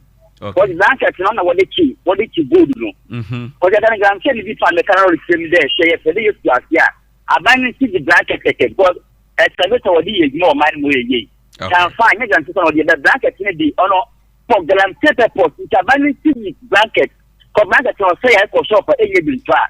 Gram say na tibotu. Right. Na ye pe na wo ye bi no so na abano on two ye pe no sa. Anto do tie mo fan Canada all the man mo wan be ye ni am ye adwuma ye da se bebre ono so ne dia ode aban nti anopai ye bia homa na tom 0260 196062 0260 196063 o frɛ na wabaso uzuzu sɛ de na ye be ya ebetumi ama eye galamsey no ase atuo ewo ho enom o frɛ na wabaso aba abɛkyerɛ wonso wadwen enche yene ene DC amayoko no na yokuada yene wo mo ba bedin komo eno so still galamsey ya ho na eno ye wo angela yede ebefa akuya fa wasam edi awie bra na wo de ye makwan na DC fo nwuram preko na yede ofre no nyina akwa akohye ho enom ade bi ya mesere de wo hia me mobo de kwapem se wo se utu galamsey ase wo ba ya ozo abeti gold board na gold ni ye go free mami de na bi say gold no ye beto e de afiri eye ohun say ye wo galamsey no gold mining no ye wo gold mining companies akese te say Anglo Gold no omno de no wo ho e na ye wo small scale ntwa no say ye ka asem no so a sa Anglo Gold ni go force money ade no omo ni problem bi afọ now and then you almost so the end na gold board ni to yes me ene na me kire mu yi kire mu bla nti omo no e de no wo ho e na ye wo small scale miners e wo ho sa small scale miners no omo na adwuma na omo ye no ye regulated ye regulate omo e na galamsey for no de no e wo ho galamsey for no de ne de regulation bia na ho nti omo no omo ye adwuma no eni ha omo ye ni biara but for no to say Anglo Gold ne ade any form of mining bia no e wo destruction e de ba e ye den omo say asase omo say niema bebre but omo no de emra na amakwan say e ha de ye nye bibi to say I don't think say babia ye wo a line to say national gas Ghana gas omo pipeline da ye be kwa kutwa de ama Anglo Gold for say omo kotu gold ho ba galamsey for no esan say omo no wia omo hunti no omo nya ba bia na omo renti omo no de no ne amatam bia ye kan omo na ye bo omo tri so no if you say omo de no nhehya ye na hunti no we are not able to regulate them na wana wo say o de nhehya ni ma say omo no de wia omo ho na ye ndi ye be ka say omo ye environmental criminals enti no asem no ne tintin ne tietie nyina ne se me de misusu se one na nke ni kwan se aban ne bai na obeti gold board bia obeti gold board ne so a specifically in every mining companies and as wo ma omo operate under permit me say obi adwuma o but omo ye goldless nyan omo to free galamsey for ne beton ma wo and see so sankofo ni na what direct say omo for omo gold ne mra gold board one omo mede omo meto so in this case no say sankofo no o expect some for gold ne na ton no galamsey for no man ko ye galamsey na be denya gold na bra ma wapeton And it's our banana to gold board, Nadia. Forget the baby because for so. I'm an apostle. May I say, good morning. Good morning. Good day, baby, our Casafi. Ade Akye. May I say, my interview no pay. Hey, over here, what can we Galamsey, no. Ade Akye also no sustaining economy no. That is true. I change be any home. Enya bia no benya akwinja obetini akaya kenya bia man ekibia ye anacho wo bibi obetini bia ono anadwuma otiasa enti so obekai bia kwame kuma regime no kwame kuma ma yeti asese obi bia also be mining e wo Ghana bia no onye underground mining what you say kwame kuma no say underground mining no we are that problem bia eba okay Yaba aya surface mining no ababa chire na medi say surface na kasampo no good wo na underground no enti obia nani esi aya surface mining so and Arabia mining no mu ye nia no is a surface mining no mu ye no enti say abanda na fe say obotu galamse no so sabia se oboka se galamse na so omu gu galamse ni ade awo che baba enti baya omo ya Arabia mining no mu wo nsuo so no omo break me kan bi say onabu to de kuduka in parliament osole ka asa ne say aye galamse na moka no ye wo mu nchem ble ewo e say ye wo bi mo omo ye underground mining no no so ni say underground mining for no omo nsayi suo omo say asase ndi say wo ye underground mining ya e fa problem bi amba ade na mo tu omo ye Arabia ni issue so no mo tu omo so sa na omo ndara che omo say to pese wo ye adwuma na ye beti ya ba ran saba ba hwe bebi o wo ye wadwuma ne say adwuma wo ye say wo ye underground mining dia e say no so beti ya aboa ma youth so omo am fi so say adwuma no bo so mo ye o so beti ya adwuma ne bi ye da se bebre ene onso wadwen kire wo good morning. Hello, good morning. Udi ni baby au Kasafi. Me da se my inti anopai. So, say for no na motivation. Enya omo pe na mo de ko di assassin so ya ni ko na etikama o. Ahemfo no. And the so say omo di e ko be bia gas pipeline da. Enya omo pe so mo di ko ahemfo na trend say wo di say anu. Ana no so di dey dey. Akosi ho no. E kan mre bia na me ye go izuma. Me o press me chest waiter. Be bia na ye duma na gas pipe line bi e da ho no. Asa supply ye die China for sako for no here then any move of grime almost have a change in my home and say lady member mo galamse for nemo ahi for na so mo bremo mo okay yan so yeda se bebre no so de ade ba good morning. Good morning. Good day ni baby au Kasafi. Edidi ma me Kasafi samai me da se my ntie we eja galamse asem na ye kanon say yanya utreni ankani ya de nsem bebre beba yanka mi se hwe yen no ka de ye wo mo takwa ha o makata kwa ha ka kan mi na almost 40 ye yu galamse no ne galamse ntifi okay obi kotina mna no we ramla na say akoye adwuma adi good na aba abton da hwe ne busia na ntifi o mo siri bi e wo baabi yet one be ha China for abekire Ghana for say ye so face my ye be say alobia any say ensuo mu de na ye betumi ne sika ama mo de nfidie wo nfidie no mo de fine no ai every mpoano ha fly only na an import net if one of one de adwuma no mo ye customer business no one de adwuma no mo ye. Right.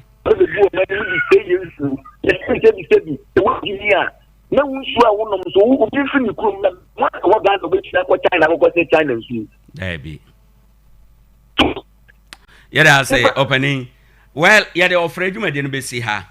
Ye ba be wura nkoma etwa to no emu. E ho nso ubenya kwan. Na se de ye wura aban no ankasa mu. Aban ate eku a wɔn nam sɛ yɛko atia illegal mining a yɛfrɛ wɔn 9 mos na 9 mos for no wɔn aba simpa ha asogyafoɔ 9 wɔn yɛ 7 officers yaba bɛkye wɔn ne nam hɔ ɛfrɛ wɔn sɛ wɔn yɛ national security for sɛ yɛakyere wɔn na mo sɛ saa nyɛ ha nko na wɔn aba bɛyɛ bio adan na yɛkyekyere wɔn na ɔmampani ayɛ nhyehyɛeɛ na wo nipa bi nam abɔnten ɛnyɛ wasɛde ɛnyɛ wadwuma na wopɛ sɛ wobɛyɛ adeɛ wedi bɛgu aban anim ase anaa wobɛyɛ wei ɛma wofa ho ɛde biri nipa ani so ɛkye ɛyɛ yɛba bɛtena ase sɛsi a ma menyɛ me nkrato ɛdi awieyɛ yɛ na ɔpani nya kwan tena ase ɔtena ase pɛ yɛhyɛ aseɛ adi saa nkɔmmɔ yi ɛno nso wobɛnya kwan na ade wadwenkyerɛ aba yɛda mu nyinaa ase.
Sompa. Feel the heat.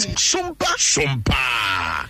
Ebisanfo yamamu nyina achen ebio yasamo bia akwaba ewura dwumadie no fa etwato abo eye nonkona ne sa ewo ha enom na no pay ansa na yebedi enkomo enom amintum ni kana menka nkyerɛ wo sɛ the Blues Lodge Entertainment omo de adoma kyade ho dwumadie bi ebrew ebetima ye wo ba unua bi wo fase mepacho bebre sɛ owo adoma kyade bi onyame de akyɛ no utumi ye saade no kyɛn onipa bia akwanya abasɛ obeba beda na die na ya kyɛ ne ho ade sɛ ye emrante adwom to kasahari ana sɛ eye asa ana adwom to ankasa high life ana sɛ bibia utumi ye na wo ye no sononko kyɛ onipa bia no ekwan no abie sɛ obeba na waba abekyerɛ wadom akyɛde sɛ nyame ye wadom na abekyerɛ na odi enkan ya na wo ye successful a akyɛde bebre ewo mu a onsa bɛka na dwumadie no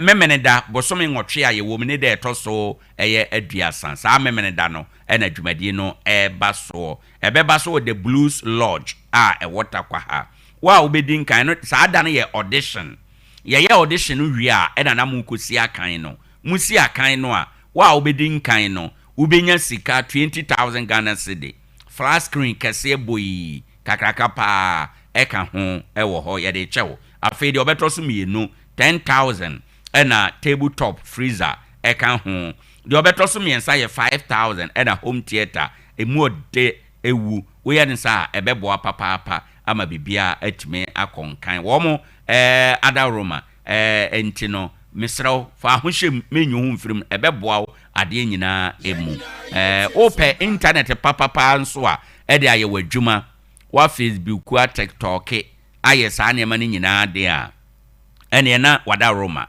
obe frɛ Starlink internet services for na yaba be ye installation no bi ede amount brana maye me connect to say a combo high speed wo internet services na ye reliable na eyema wo office ana office bia event center ne business places in ada okwa ibeya ma wo services na ye uninterrupted ye 24 hour internet service na ye de ebema wo wodate wani ahoma chen kra internet ejina so obetime aye adwuma kama misraw frɛ wo mo 0500 050853 na wone wo mo entu anamo yenwura nkomo no mu emfiri ha enom Yura John Oscar Salaga watena se anopei yene no hyase na yabo enkomo de afiri ha enom obani ubema microphone aba on. Yes, that's right. Pacho, good morning. Good morning, my brother. Na apom to sing. Nyame adomi yo yeda se bebre se anopei waba. Me so me da wase for having me and I think I like this place. Yes. Hi, very nice. Hi, very nice. Yes, No correct. Let me commend you. Okay. Yeah, that's meet you, but I think this is the first time that I meet you. Okay. Yeah. We are grateful, sir. We'll make it time to show up. Yeah, okay. All right. We'll start with a discussion still Galamsey related. All right. Na National Task Force wa fight Galamsey set up by the president. Say fight Galamsey. Ena woma batakwa haya ya ye die musimpa. Woma beye arrest 47 military officers. Abe disguise say woma has they are part of national security detail. Ena womonam ena omwa operate in a way to enrich themselves, for want of better word, mechanism because obianya assigning womo any duties bia ewo ha enom. So this brings to question the let's say the nkrofo a womo aye womo ho say they don't want the fight to be successful. Mamenche wo views on sa enkomwe na memisa se omaino effort ayeye aban modern mo nyina we still have elements bia wo mo adeye no etwate the effort na yeye no. How well does it sit with you? Owoahene medasi na mifa kwenye so na michia. Right. Wetie for Obia Wetie Sompa FM. Omoje also. 101.1. Yeah. Na menchia me Honorable MP. Right. Honorable Isa Salifu Taylor. Sure. The MC Honorable Beneza Kobna. My party leadership led by the chairman, Honorable Dan Ladi, and all the entire Coast executives down to your police station executives and Obia your serial callers meet you Obia na menchia na no matra kunwa wasafiase. Right. Especially all the divisional stools under the Tarkwa Swayim constituency. Right. I mean find chair more de mananam nyina. Na Owoahene me gidi say Galamsey and threats are the environmental degradation, the water pollution, and the kika huno. It is a idea a hard. Now I think we need to understand the problem from the right perspective. Okay. Now some of us are in Tarkwa. Basically, a mining Galamsey has been with us for a very long time. We should be able to understand the problem better than those who sit on radio in Accra. Sometimes I even find it difficult when you can say Galamsey. Now say you use the word illegal mining.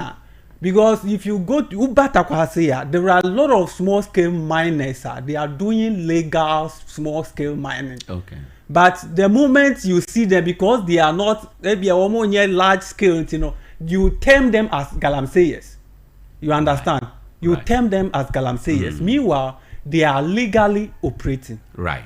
And so we need to distinguish between who is operating illegally and who is operating legally. Okay. We need to get that one clear.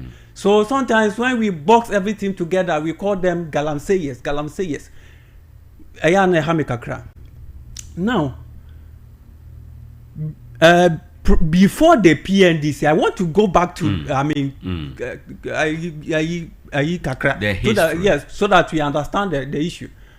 Before PNDC, now it was totally illegal for anybody to mine. I mean, for any individual to go into mining. There was nothing like legal small scale mining or anything of that sort. And you know, so I don't know. Say one more team is one back here. Those times Ube divisional police command here water no matter ready galamsey side. Those times it was even illegal for you to be seen. I mean, having possession of gold. Even when you are seen dirty, you can be arrested and questioned. It was totally illegal. Sakono. Those times no na yeso jabanyo. One more yeah. Bana kasa at the time be who say. And tokwe ya kwa. But still, so what do we do? Like, why not legalize it so that we regulate them? That is how can we have licensed small scale mining now. Yes, koji licenses. Yeah, dimbra to home. Yes, don't operate some meters close to any water body. Don't operate in any forest reserve. Do this, do that. Until say we any partner say we follow regulations now. Was Joe. But because it is bread and butter issue, a benefit said that Ben America follow all these processes, protocols. And you be ampokran a benye sika adiaye. And tisane tedia or fan a shavra, no akoshe bush baby, no two or any galam say. And also any illegal activity engaging in environmental degradation, water pollution, and all that. But even at that, it was not in large scale until we saw introduction of heavy machinery into the small scale mining. Right. Heavy machineries, excavated air digging machineries, and no energy destruction of this caliber. And then when you travel along the was a cropon to Dunko area, you just say tutu baby. It is very worrying. But you see, sometimes people propose. I will come to your this thing. I will come to it. Sometimes people propose shoot and kill. No, but my brother, the issue is that, as I sit here, I don't think say obi bet me to illegal mining. I say illegal mining is just like any other crime. No matter how punitive the measure is, the punishment regime is. People will find ways to again once bread and butter issue is involved. When you do cocaine, you know say when you are arrested, you can go to jail for about 25 years. Your properties can be confiscated to the state, but yet people go into it with the hope that they will not be caught. That is how I see the issue. So there should be conscious effort to bring the menace under control. Right. But to dream of say ye two as here the imagery say ye die bia ye be so ye dada on the imagery no. Now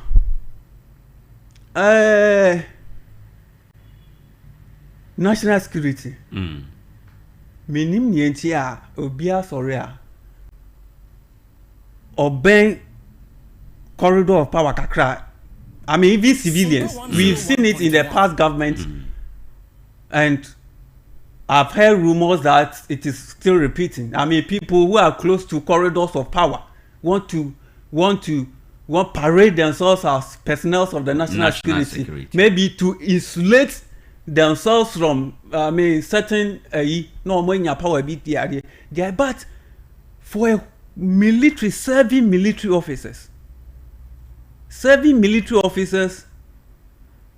to do this kind of thing, knowing very well that when they are caught, the consequences are very dire. Yet they had the courage to do this thing. It is very idea. It's mind-boggling. Like I said, the one movie say that is a way to make some quick money.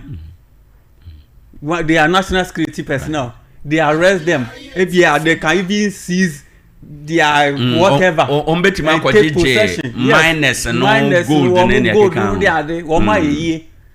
They woman so die say you bet me at you. But the question also is, I understand those miners that the fake national security people went to arrest were Chinese of a sort. I don't know how true that is. Okay. But if that is also so true, then I think there are more questions that needs answers here. Because according to small scale mining, Brano, foreign anyone who or engaging in a small scale mining. Right. And now what is happening at that Sompa area, as I sit here, I know said there is no large scale mining be a foreigner will be engaging. And so there are so many questions that Mijiri say yachi omwi we will be waiting say ebetimi aba na yetimi ade yetimi ate enyama ase na right and yes the way anyama kono there Mijiri say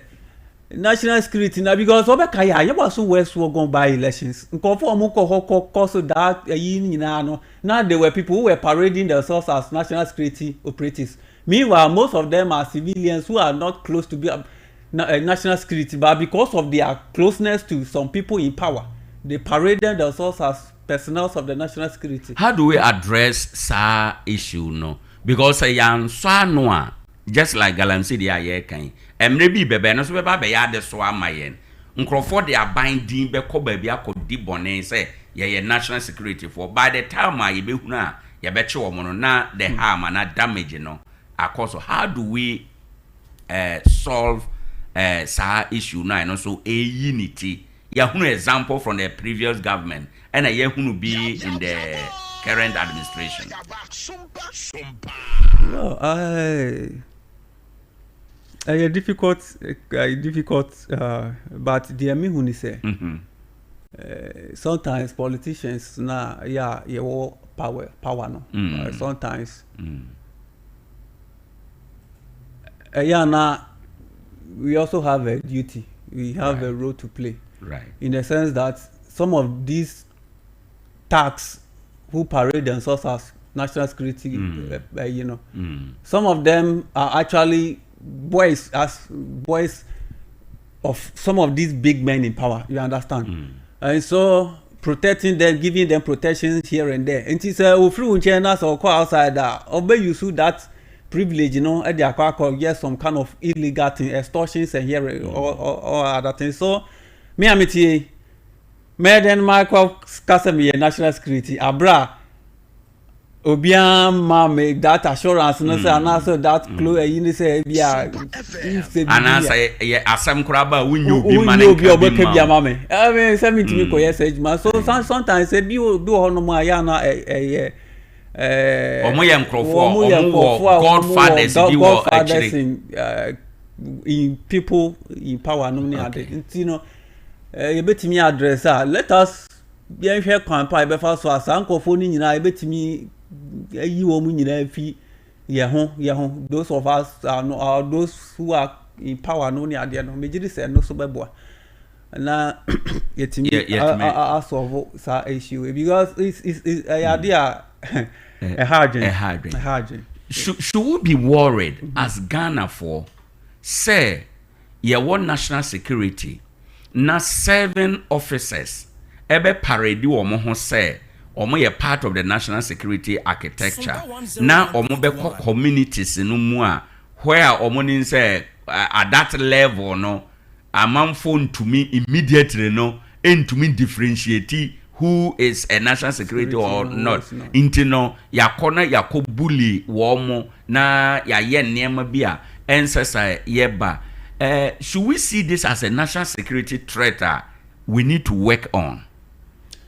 So the late defense minister, Dr. Owoahene, he tried to withdraw military personnel from all civilian civilian guard duties so no me ade me gire say ni nyina no na it was part of measures a ebetimi ayi military no from doing those duties purely civilian also police for na so that they will not be seen just like that. Military will not be seen the say military no cross civilian back no wolf civilian fufu na or no me ade no me gire say all na nka ye measure nka betimi abo me gire say it should be continued so that let us keep our military in the barracks. Let us, because they are not in military, no, and yeah, they are also military, and that is why, so operation, Vanguard operation, Gallant stop, no me are there by anya successful because, look, you were making a brilliant point that until we decentralize the fight, because happy in this era, now make us say yeah, no much, Satan na.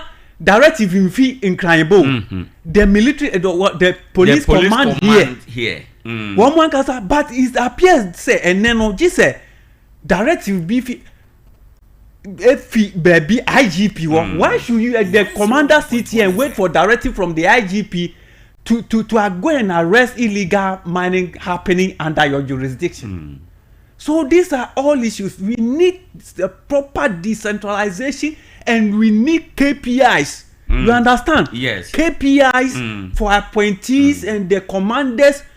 So one year, the current IGP by or some reshuffles be nominated. Some commanders be from the mining, some of the mining communities. Nominated. Say no ya de say obetimi aboa. Say obi yet. Say yes, it should be. Because you cannot tell me, say, some of the happenings, roadside pan, they see you. You cannot tell me, say, you are a commander, you are not aware. Yes. You understand? And you cannot tell me, say, unless you wait for directive from the IGP, you wait for directive from national whatever task force before you can make an arrest and all that. The thing is becoming, what do you call it? Existential threat, as we are saying. It is serious.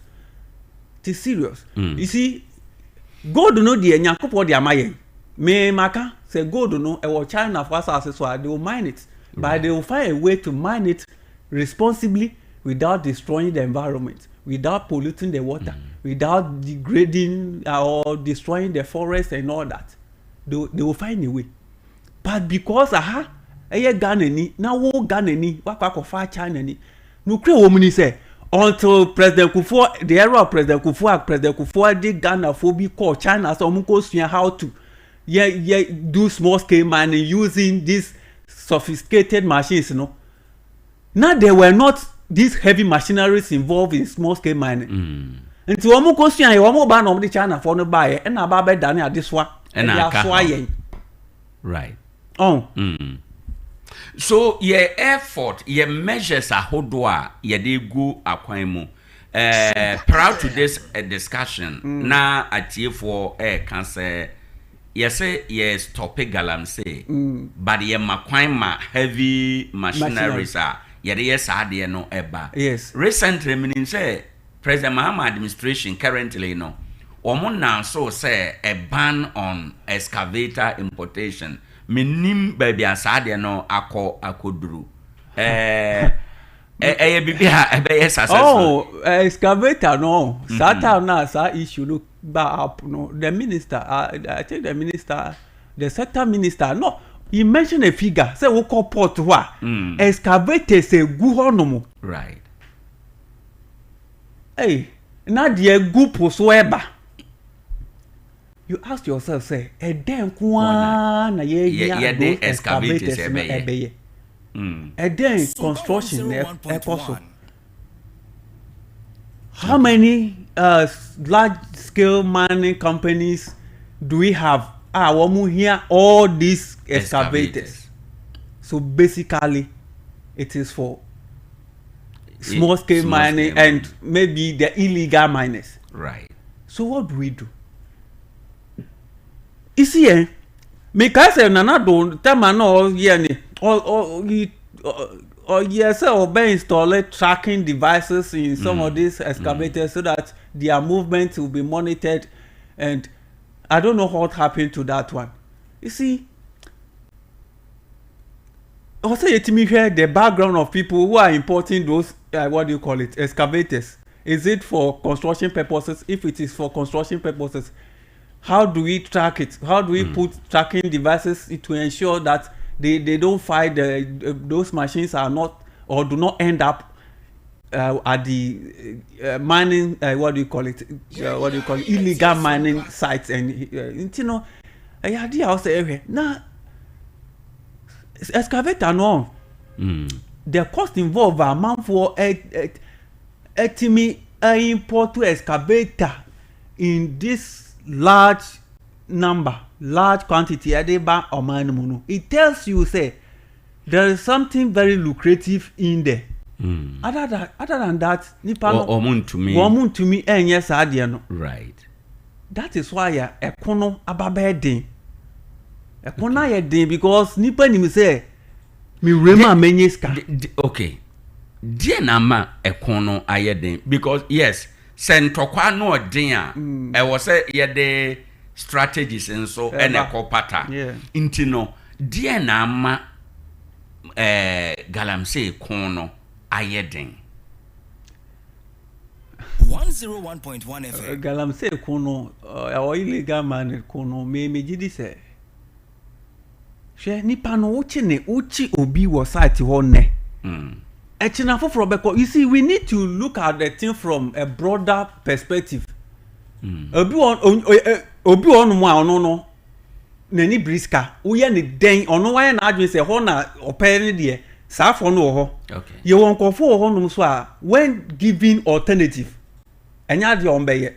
And so we need a broader what do you call it? We need a broader. That is why I mean say nanka ye call launch program yi oboase a and also for tragedy. Yes, because there will be no one more say yet me the one back together to form a cooperative. Yeah, regulate one more. They will be ready to do what is right. Okay, you understand? Right. And you know we need what do you call it? Also, you see adeno from various backgrounds. Yeah, why na on your alternative obejai? Okay. Why no the one back together. Na say ye more supporter. One bet me I come together. Na one my baby. One most one ni abrace one more days honor no more person one ye adwuma. How do we deal with them? Okay. And me just say but do you feel and do you share the view of Adesa or more can say politically exposed persons I want my Ghana from all the device and ama ekona yeden. For example, MPP Tiakunyaso, we heard names like Wuntumenom say they are politically exposed persons are closer to Abino Entino. At the time kra Professor Frempong Boateng QC say had Juma no. They Abine was saying say no, they are not doing illegal mining. President Kufuor and then the mobe and the tag say clearing agent ewo mai emu. Nanu ya ndisi buy so Ghana for the last hope ya de man ndisi for buy so we ya te party mpanim for Yewra Joseph Yami Yewra Abanga. These are top NDC national executive members are Attorney General Kra I can say Yoko arrest or more investigate or more or can say me how many months down the line Yoko silent. Well, I'm not sure of the silence. Because as I know, you mean in Amabonten, he has not been arrested. Yes. Oh no, the Attorney General didn't use the word arrest. He said they should be investigated. So I believe that the investigation, especially this administration and this administration way, almost all their investigation, start with the arrest of the person. Oh, okay. You see, you only make an arrest when you have some iota of something to stand on. Iota of. So when the government legal advisor is saying, "I'll investigate these people," we cannot say there's no iota of. You see, evidence. You see, we cannot compare the two, the NDC and the NPP. Okay. The difference is that. No, I am only saying, I am only drawing the difference between politically exposed persons' involvement. Oh, say, Mrabi and Waiba, any politically exposed person to go into mining. That is true. Now, President Mahama, as a matter of the personal principle, when he said, if you want to be his appointee, don't go into mining, whether legally or illegally, whatever, whichever way. If you want to go into mining, go into your mining and leave the government. Right. That is a very clear statement. Now, as I sit here, I'm a member of the NDC. Right. If I decide to go into mining, whether legal or illegal, assuming I'm doing something illegal, because the president is not kind of shielding anybody in the party, the security apparatus can make an arrest without fear of favor from anywhere. That is the difference. Okay. But in the previous government, even when the Minister for Lands and Natural Resources came out clearly to say that Wontumi was mining in the Tano Numre Forest Reserve, the president had the boldness to stand before the clergy to clear Wontumi of any wrongdoing. And that is clear complicity of the president's personal interest in what Wontumi was doing. Me personally, 101.1 FM. Me abide me if for one day if I get the opportunity to become president, I will not shield any appointee because in your attempt to shield one individual, you are bringing your whole government down. Which will go a long way to affect you. Right. So why not expose one person and protect your government?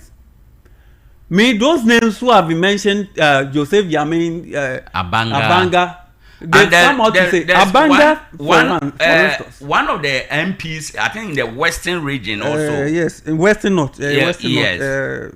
On also, on one chiefs. I can say, yes, no. You see, this issue about okay, we'll remember. Let's go. On also say. Ni chiefs no bom na omo ye involved in illegal mining. And no try say oni won be ye yi no omo bom pese omo bom edi kan ekoye I say we are complainant. You understand? And so but all these things we need clear investigation to bring all these measures to a closure so that we know say who is speaking the truth. Abanga about or say or mining concession legally acquired but no on fact Shabu currency also command and you know who baby he is ready for any investigation. Yami has come out to deny.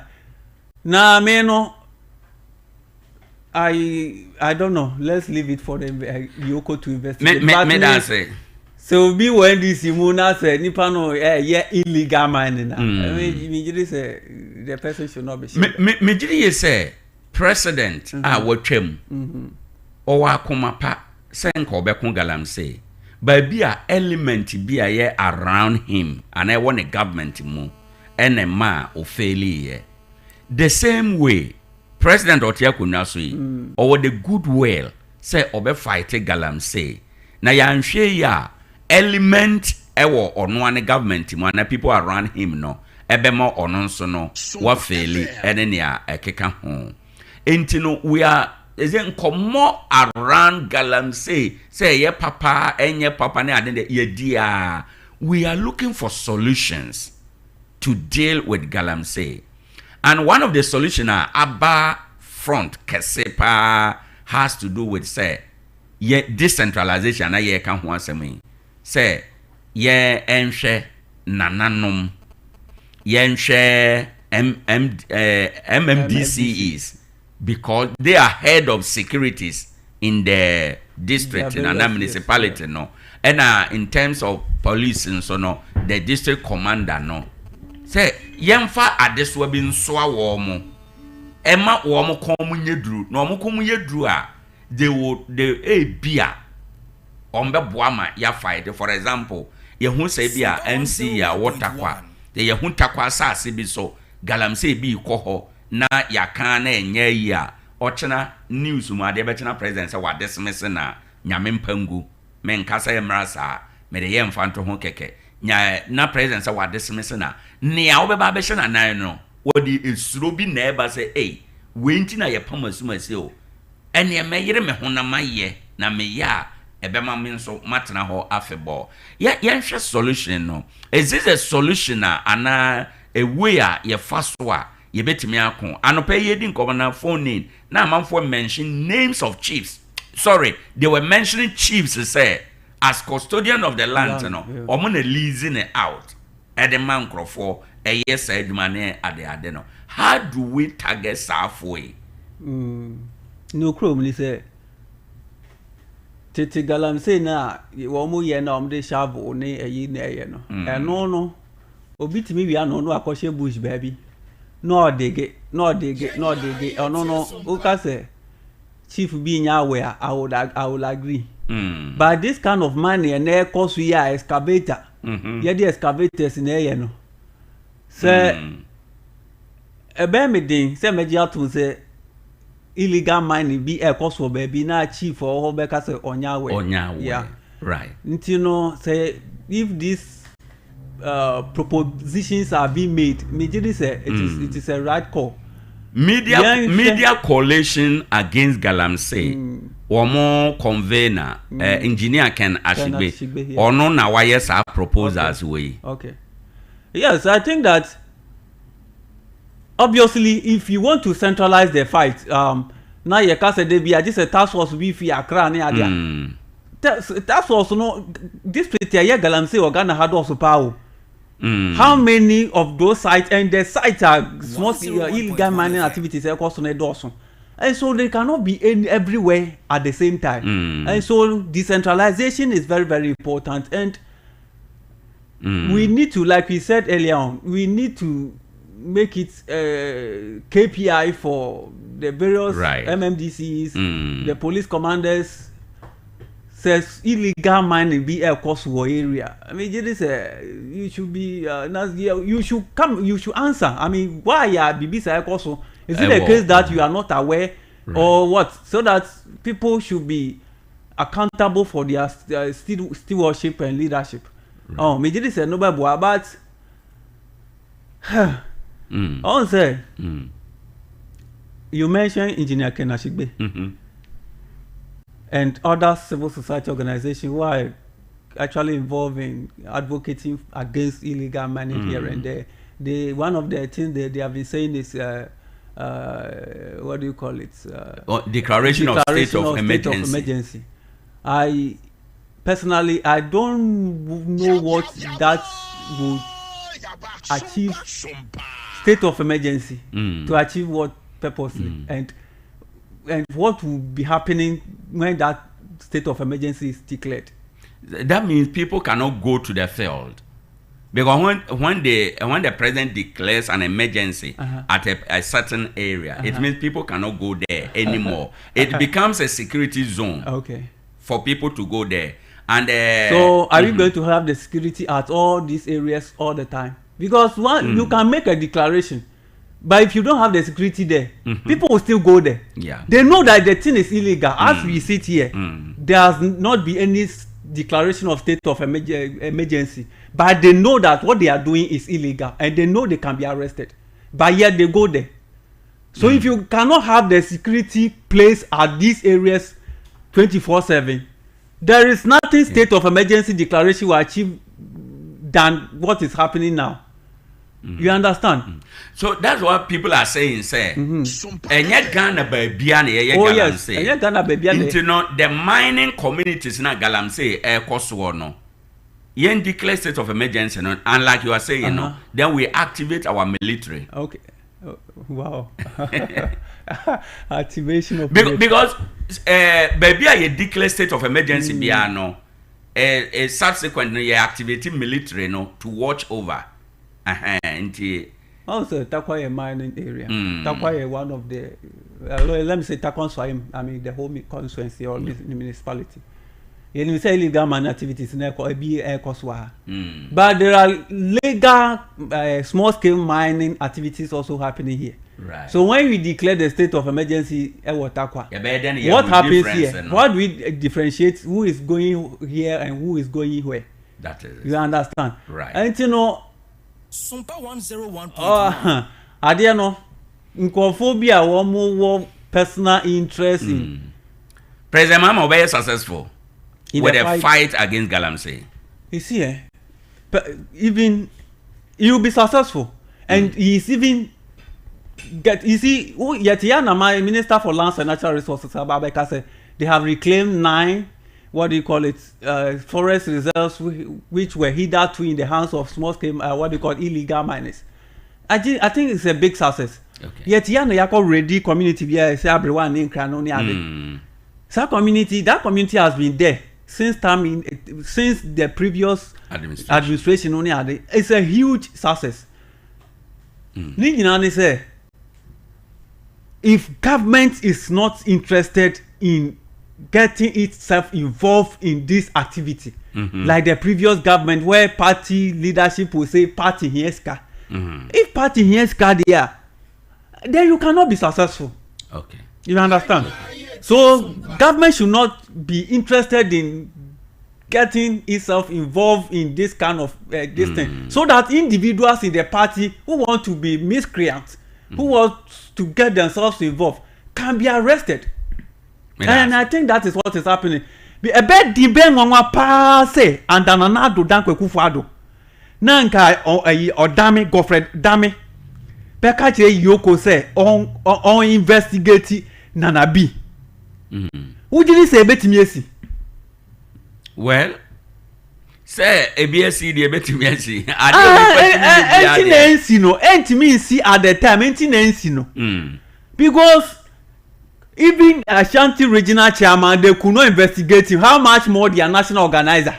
Me that say. The next in common so. Okay. The next in common has to do with corruption fight. Okay. And OSP per the mandate, every 6 months into the operations be so update or minor as far as Juma or ye concern, baby a word through and then account. And Nora Wabama is so far 67 major cases of suspected corruption and corruption related offenses are free several institutions, state-owned enterprise and private entities one in semua or ye den or kun ana or share say ye be prosecute and then they of course the almighty National Cathedral na Euro for Reata de can be and many other updater or they prosecuting 67 major cases. It's a very Herculean task. Very Herculean task. Mamintio, what do you make of it? I won't say. Let me be honest here. Okay. I was one of those people who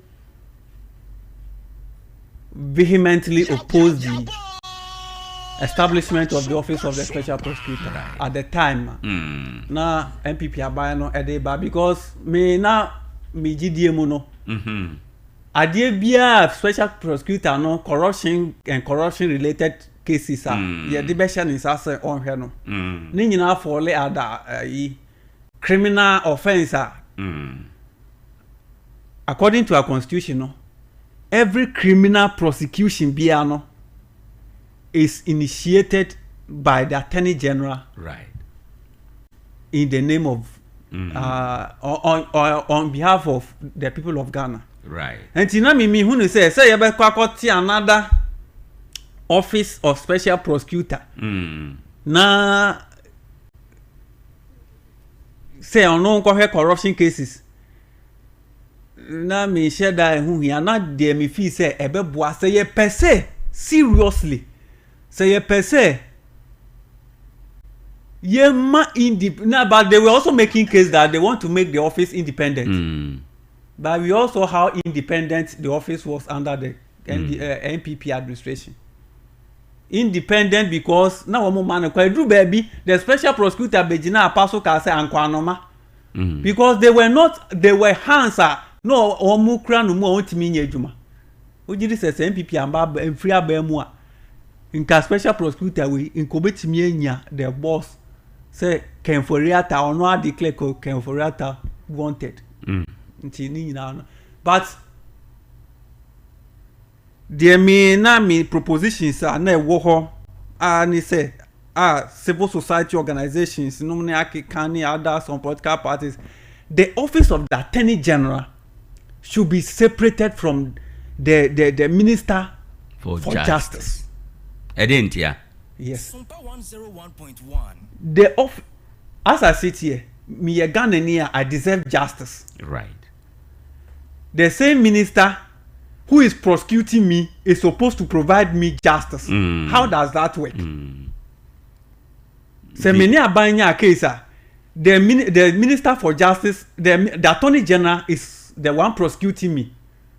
He's the same person who is supposed to make sure that I get justice. Yes. You see you understand. And so if you want proper this thing, separation, you separate the person of the attorney general from the minister of justice so that the minister of justice can be an appointee of the president, and maybe the attorney general will be some officer, an independent institution be a tiny baby. But Nana Dubai no be any say because obviously Mbwano until Wanyanisa. Now all these cases how many 60 what 67 major, we use the word major, so there could be minor ones. Yeah. So and prosecuting a case, and they have been lamenting about lack of resources, personnel and all that. It's a serious matter. But you see, if you want to be successful in this country, we need to pay serious attention to our corruption fight. Safi Bian over the Auditor General's report, over various reports. Now share the sika ye lose to corruption in this country. Now you call IMF, say you compare $3 billion. Now you ask yourself, say, are we serious in this country? Okay. Are we serious? And you know, corruption, we need to find a way of making the corruption very unattractive in this country.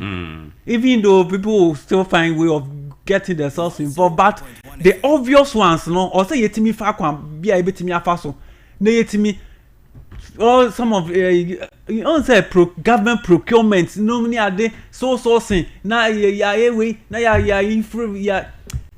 what do you call it, inflated figures no many are they.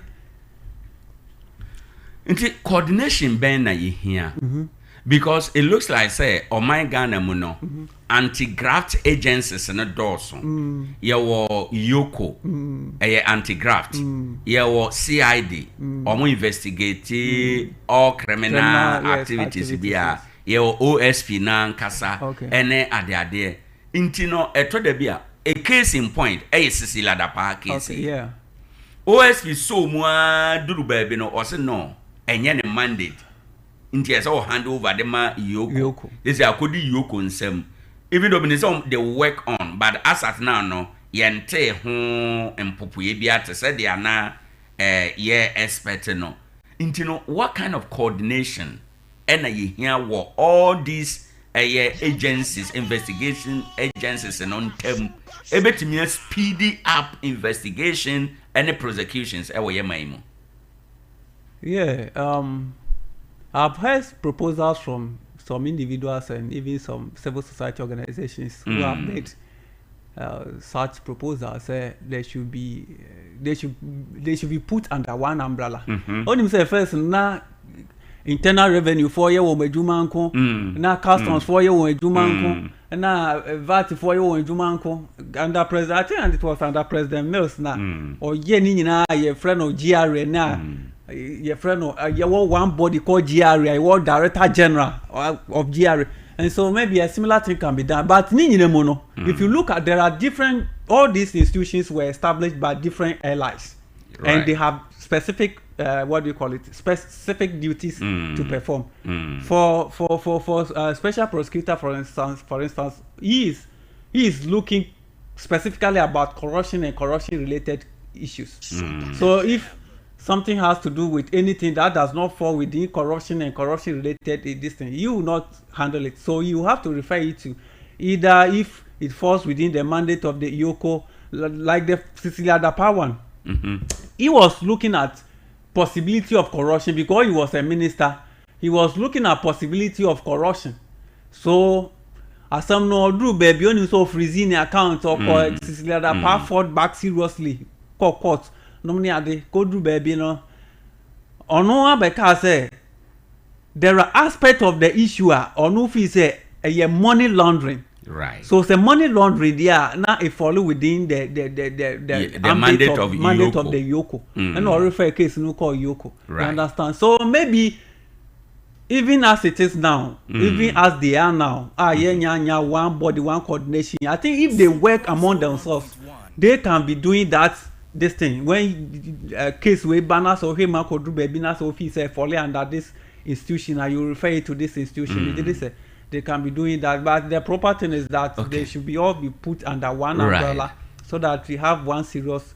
We have a coordination, proper coordination. Looking at your quest to say, your person you fight corruption, and again, and this campaign here on Aura, and the same thing, Aura over 2,000 cases or more receive investigations. Do we have the capacity, human resource capacity? And I say, you be here say, you be calling for more people to be trained as investigators are. With this number of cases, you bet my investigate more prosecutions as speedy up. Yeah, I think there are a number of things that we can do. One is personnel, like you said. Majorly say, one more buying, especially if you want a lawyer. I mean, a lawyer to someone call buy say prosecutor no near there because condition of service. Sometimes they feel that it is not good as compared to so no be any private BBA or kakra. But ni mono say there will still be some people who will be willing to work, but the capacity of the state to employ, I mean, giving our wage bill normally I don't know whether government has capacity. But one other thing we can also do is the Chief Justice can dedicate a specific court. Special court for corruption cases and make sure that we try to speed up, even though not compromising the person's freedom and not what do you call it, fair trial. But as much as possible, we should be able to speed up the processes as far as these corruption cases are concerned. Immediately say, because if you look at, like I said, the way people engage in corruption activities with impunity, we need to pay serious attention so that we will make corruption very unattractive. This country, may there be a make say, Nana do dan kweku for do ban or ka say, Ghana nye hiamai. Yet is so comedy. May I seriously, may I be, me jitu say Ghana sika how? Right. Sika wa mine mu. Okay. Na sika no attribute come na dey to amembo born amembo born intina a comedy. By the truth of the matter is that ono so buy no say come na dey no intina ono so buy and on the busia. Say ye timi corruption efi o man we say mu. Me say afi bia akofa auditor general's report alone. Sika enyunu ko if you able to block all those loopholes. na sɛ sika wei ne nyinaa yɛde hyɛ areas a ɛbɛtumi aboa ma Ghana ni no anya ho fa so a we will not go cap in hand begging for $3 million with some harsh conditions. You understand? Nancy ya establish your gold share. Yet your man will say mu. Me reception or na lady now in the program now or question the establishment of gold board. Share on himself fitting no kwame nkrumah breso. Na you cocoa board. Ye papa no ye nananom gold na sha asase no Ghana mbra kire say gold no ya ban dia o ya mine dia na the president no ehwe so nti say wo asase mpo na say gold wo mu a gold na sha asase no enya wo dia ba koko akuani no ye nananom ye wo mu ado koko no they don't have say in how much their cocoa is bought. Right. Yet I am making a point. Yet it won't sika. I know na yesi ye development mine. But yet your memu ye gold na India for ba be fa gold no mo de ko. Ye nya ho fa so bia. Wo mo fa the right channel mpo na ya ye we ya ye den yetimi anya e bia taxes na ade a wo say ye nya. Ya betty gold board and near yeti gold board. Look at how gold board has been able to stabilize our city. These are innovations or say man we need to be looking at to develop this country rather than always running to IMF doing this when we are sitting on real money here in this country. Me da say na me share bi na me share prosecutions in 2021. The number of prosecutions are Attorney General. Okay. No, 894. Wow. The total number of investigations are Yoko 143, by which are only 19 now mutimi prosecute here. And a target for 2022 no grana 50. And 50 out of 200. So the target no was 200 no mutimi 50 per out of the 200 no. NACOC, Narcotic Control Commission, that year 2021, omo to me anye prosecutions bia, and in fact for 3 continuous years, omo to me anye NACOC anye prosecutions bia. It means say ye per se ye fa prosecutions so, and a fight corruption dia, then we have a long journey. Hebecha, ewo ho enum. Anyway. Ma ubeji wa home at this point na yakwa ahoma no so ama frefo aba mabusuafo ba bia yedi nkomo no aduru ne yedi nkomo mienu ya hwe eye nkrofo a yache wo mo wo takwa ha no wo mo nsem ya hwe anamon a aban etuo gold galamsey no ho na afi corruption so yewura special prosecutor so de ne de abehwim se ade a cases bebre won nsa no a odi ho adwuma. My intia wadwen kyerɛ ano pɛ 0260 1960 1963. Good morning. Good morning. Udi ni baby a okasafi.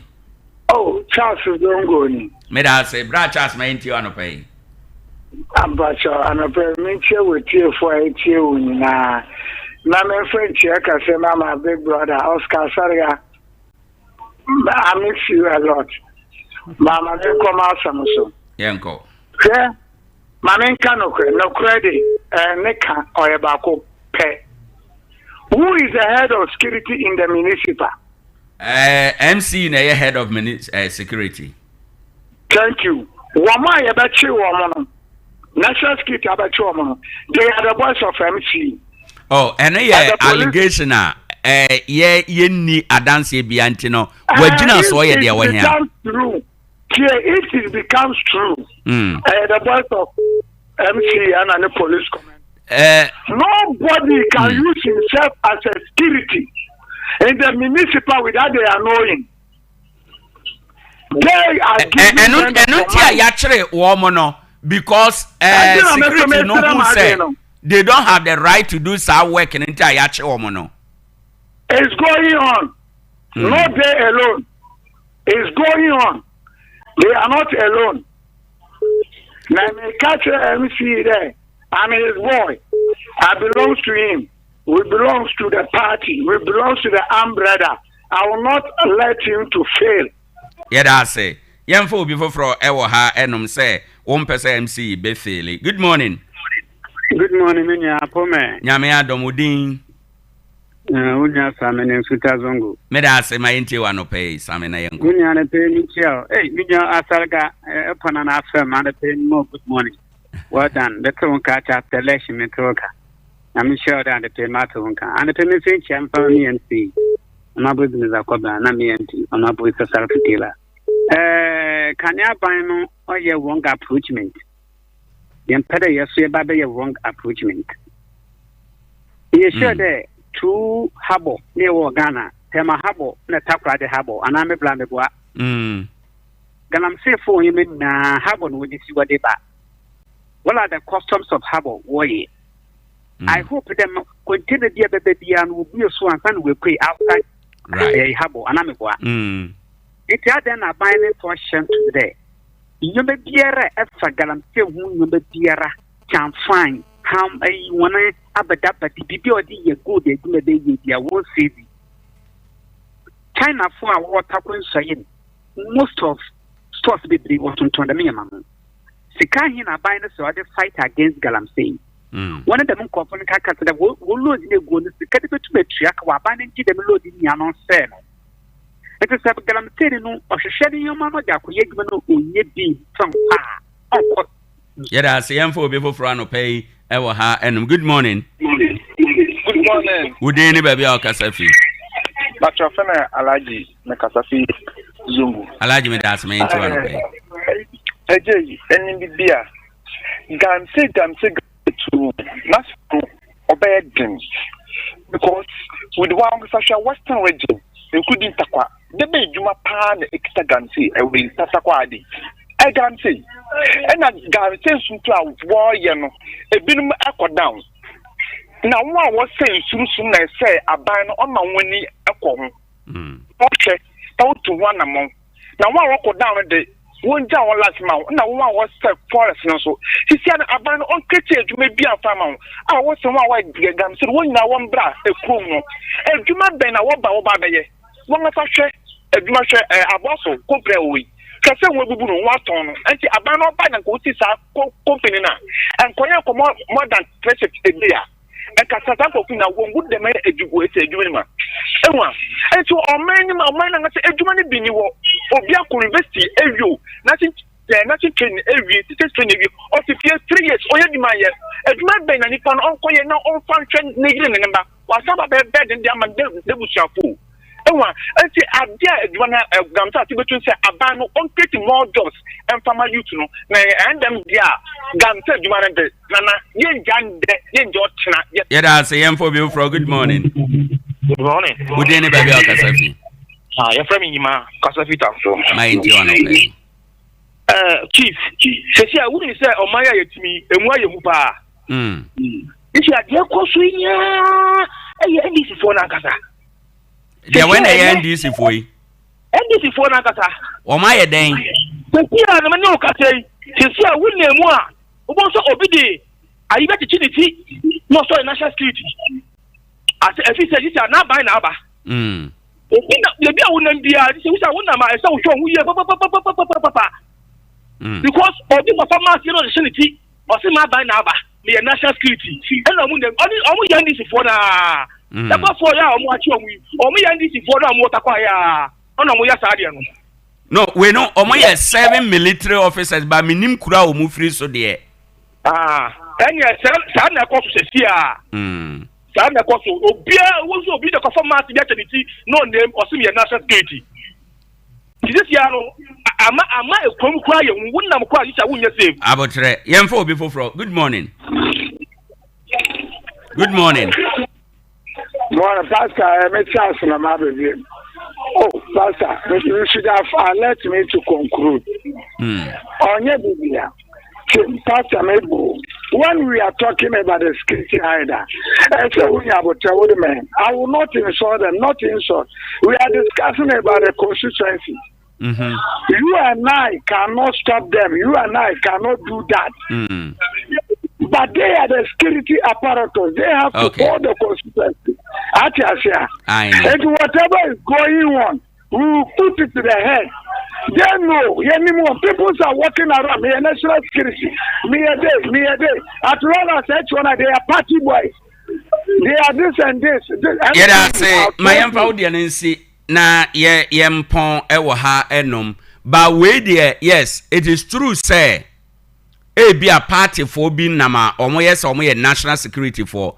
But ne ayedi hon komo yi die. Omo ye 7 military officers are yache womo. But as at now, ye nim constituency, ye nim community, ye nim district, ya omo free so. Intino, yen trainman investigations no mra ansana ya conclude say ebe on free ha na omo free ha. Oscar ma yen wrap it up. What's the media we kra na yen pon ye braso.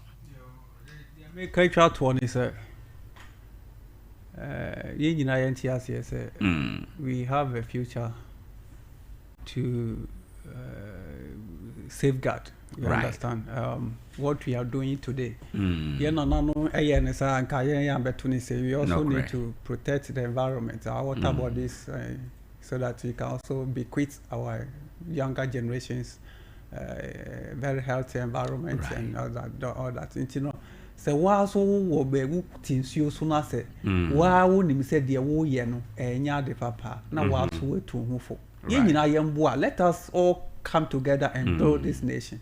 Oman no ye nyina na ye betimi a build oman no na ye. And you know the medeja etiefo nyina no me da obi bia say o manya so na o metie ye. With that Sompa FM for so as for the opportunity. Right. Yes, that's bebre. Meaning say ne ye be say din commenting na waja wo number no e de atoso amayen. Yera John Oscar Salaga ena yatenenka eno na oye NDC communication team member. Ye dwumadie no ukuo da bia ye de ma NDC ye na omo na etena ase din komo. Nyame ya admo ochena ya wo ye ne NPP amayoko no ye betena ase na yedi enkomo de afiri ha enom enenti yeda yewrai ase bebre na anopei mayemfa nto anim se the Church of Pentecost Breno Achim District Salem Assembly no omudwumadie no 14-day prayer and fasting no edaso a ekoso enti no onyanko bi a fa hokohyem na ebeboa o but ayene say God's visitation to enlarge your territory. Genesis 26:22, Genesis 32:22, Equity 32, and Genesis 21:1-8.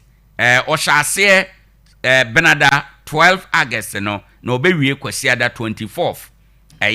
August entino yana washanon son. Okwa anopa ekwa enwumre waton safra akasafo bebre.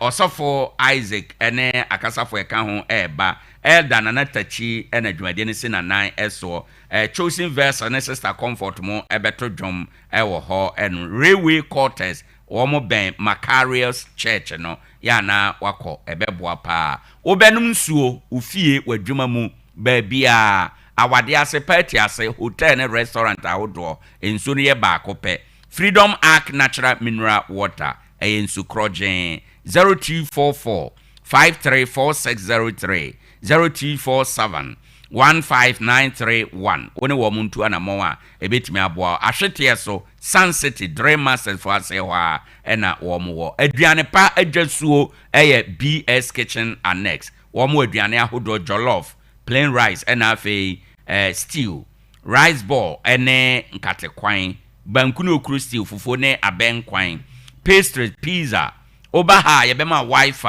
time bi abe spend wa ha no ube use ye wifi free area ya wade Market Circle Old Chandis Bar 0547 007 139 ana 0540 62 7700 na wafre womo ensam tronte te ye bia na ye ba kope Wilson College of Journalism ubesua radio ubesua TV ho ade na waba beye a radio ana TV presenter ana so baba beye journalist there ene na ekwan no a enie obekọ Wilson College of Journalism wada Roma radio history, basic ICT, reporting, event planning, voice training, phonetics, obechecho nyina. Yawo desk jockey, news, public relation, program hosting, marketing, where we JHS, SHS, and tertiary. O kose mature student, yabejo, yachere wade, yawo Tarkwa haya, Tamsuni Road, yane Macrace Christian Academy no ena eben eswane ye wodan ba komu 0346 401305 forms no oba Sompa ha obenya bi afi Synergy Eye Clinic Owoahene ena Pure FM aha nyina kwa obenya bi abusuafo yare dwumadie no esi na se na your birthday ye ma happy birthday special na wone Louisa Boating Dodona friend say Dedel hima one no na edi birthday no ene ente ene o birthday no special yema no happy birthday Dedel hima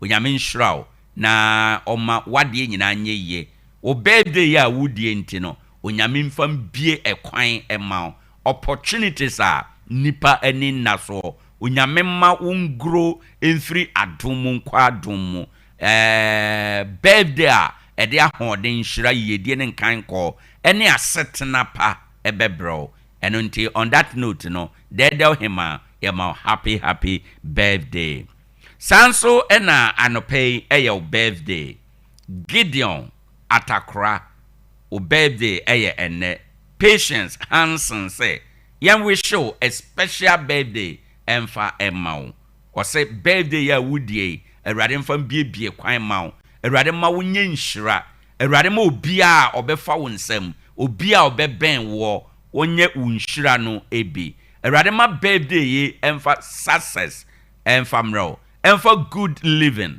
emfa emro ewo wasetena emu enente anopei Patience Hansen say omau a special birthday on this day a special day in your life.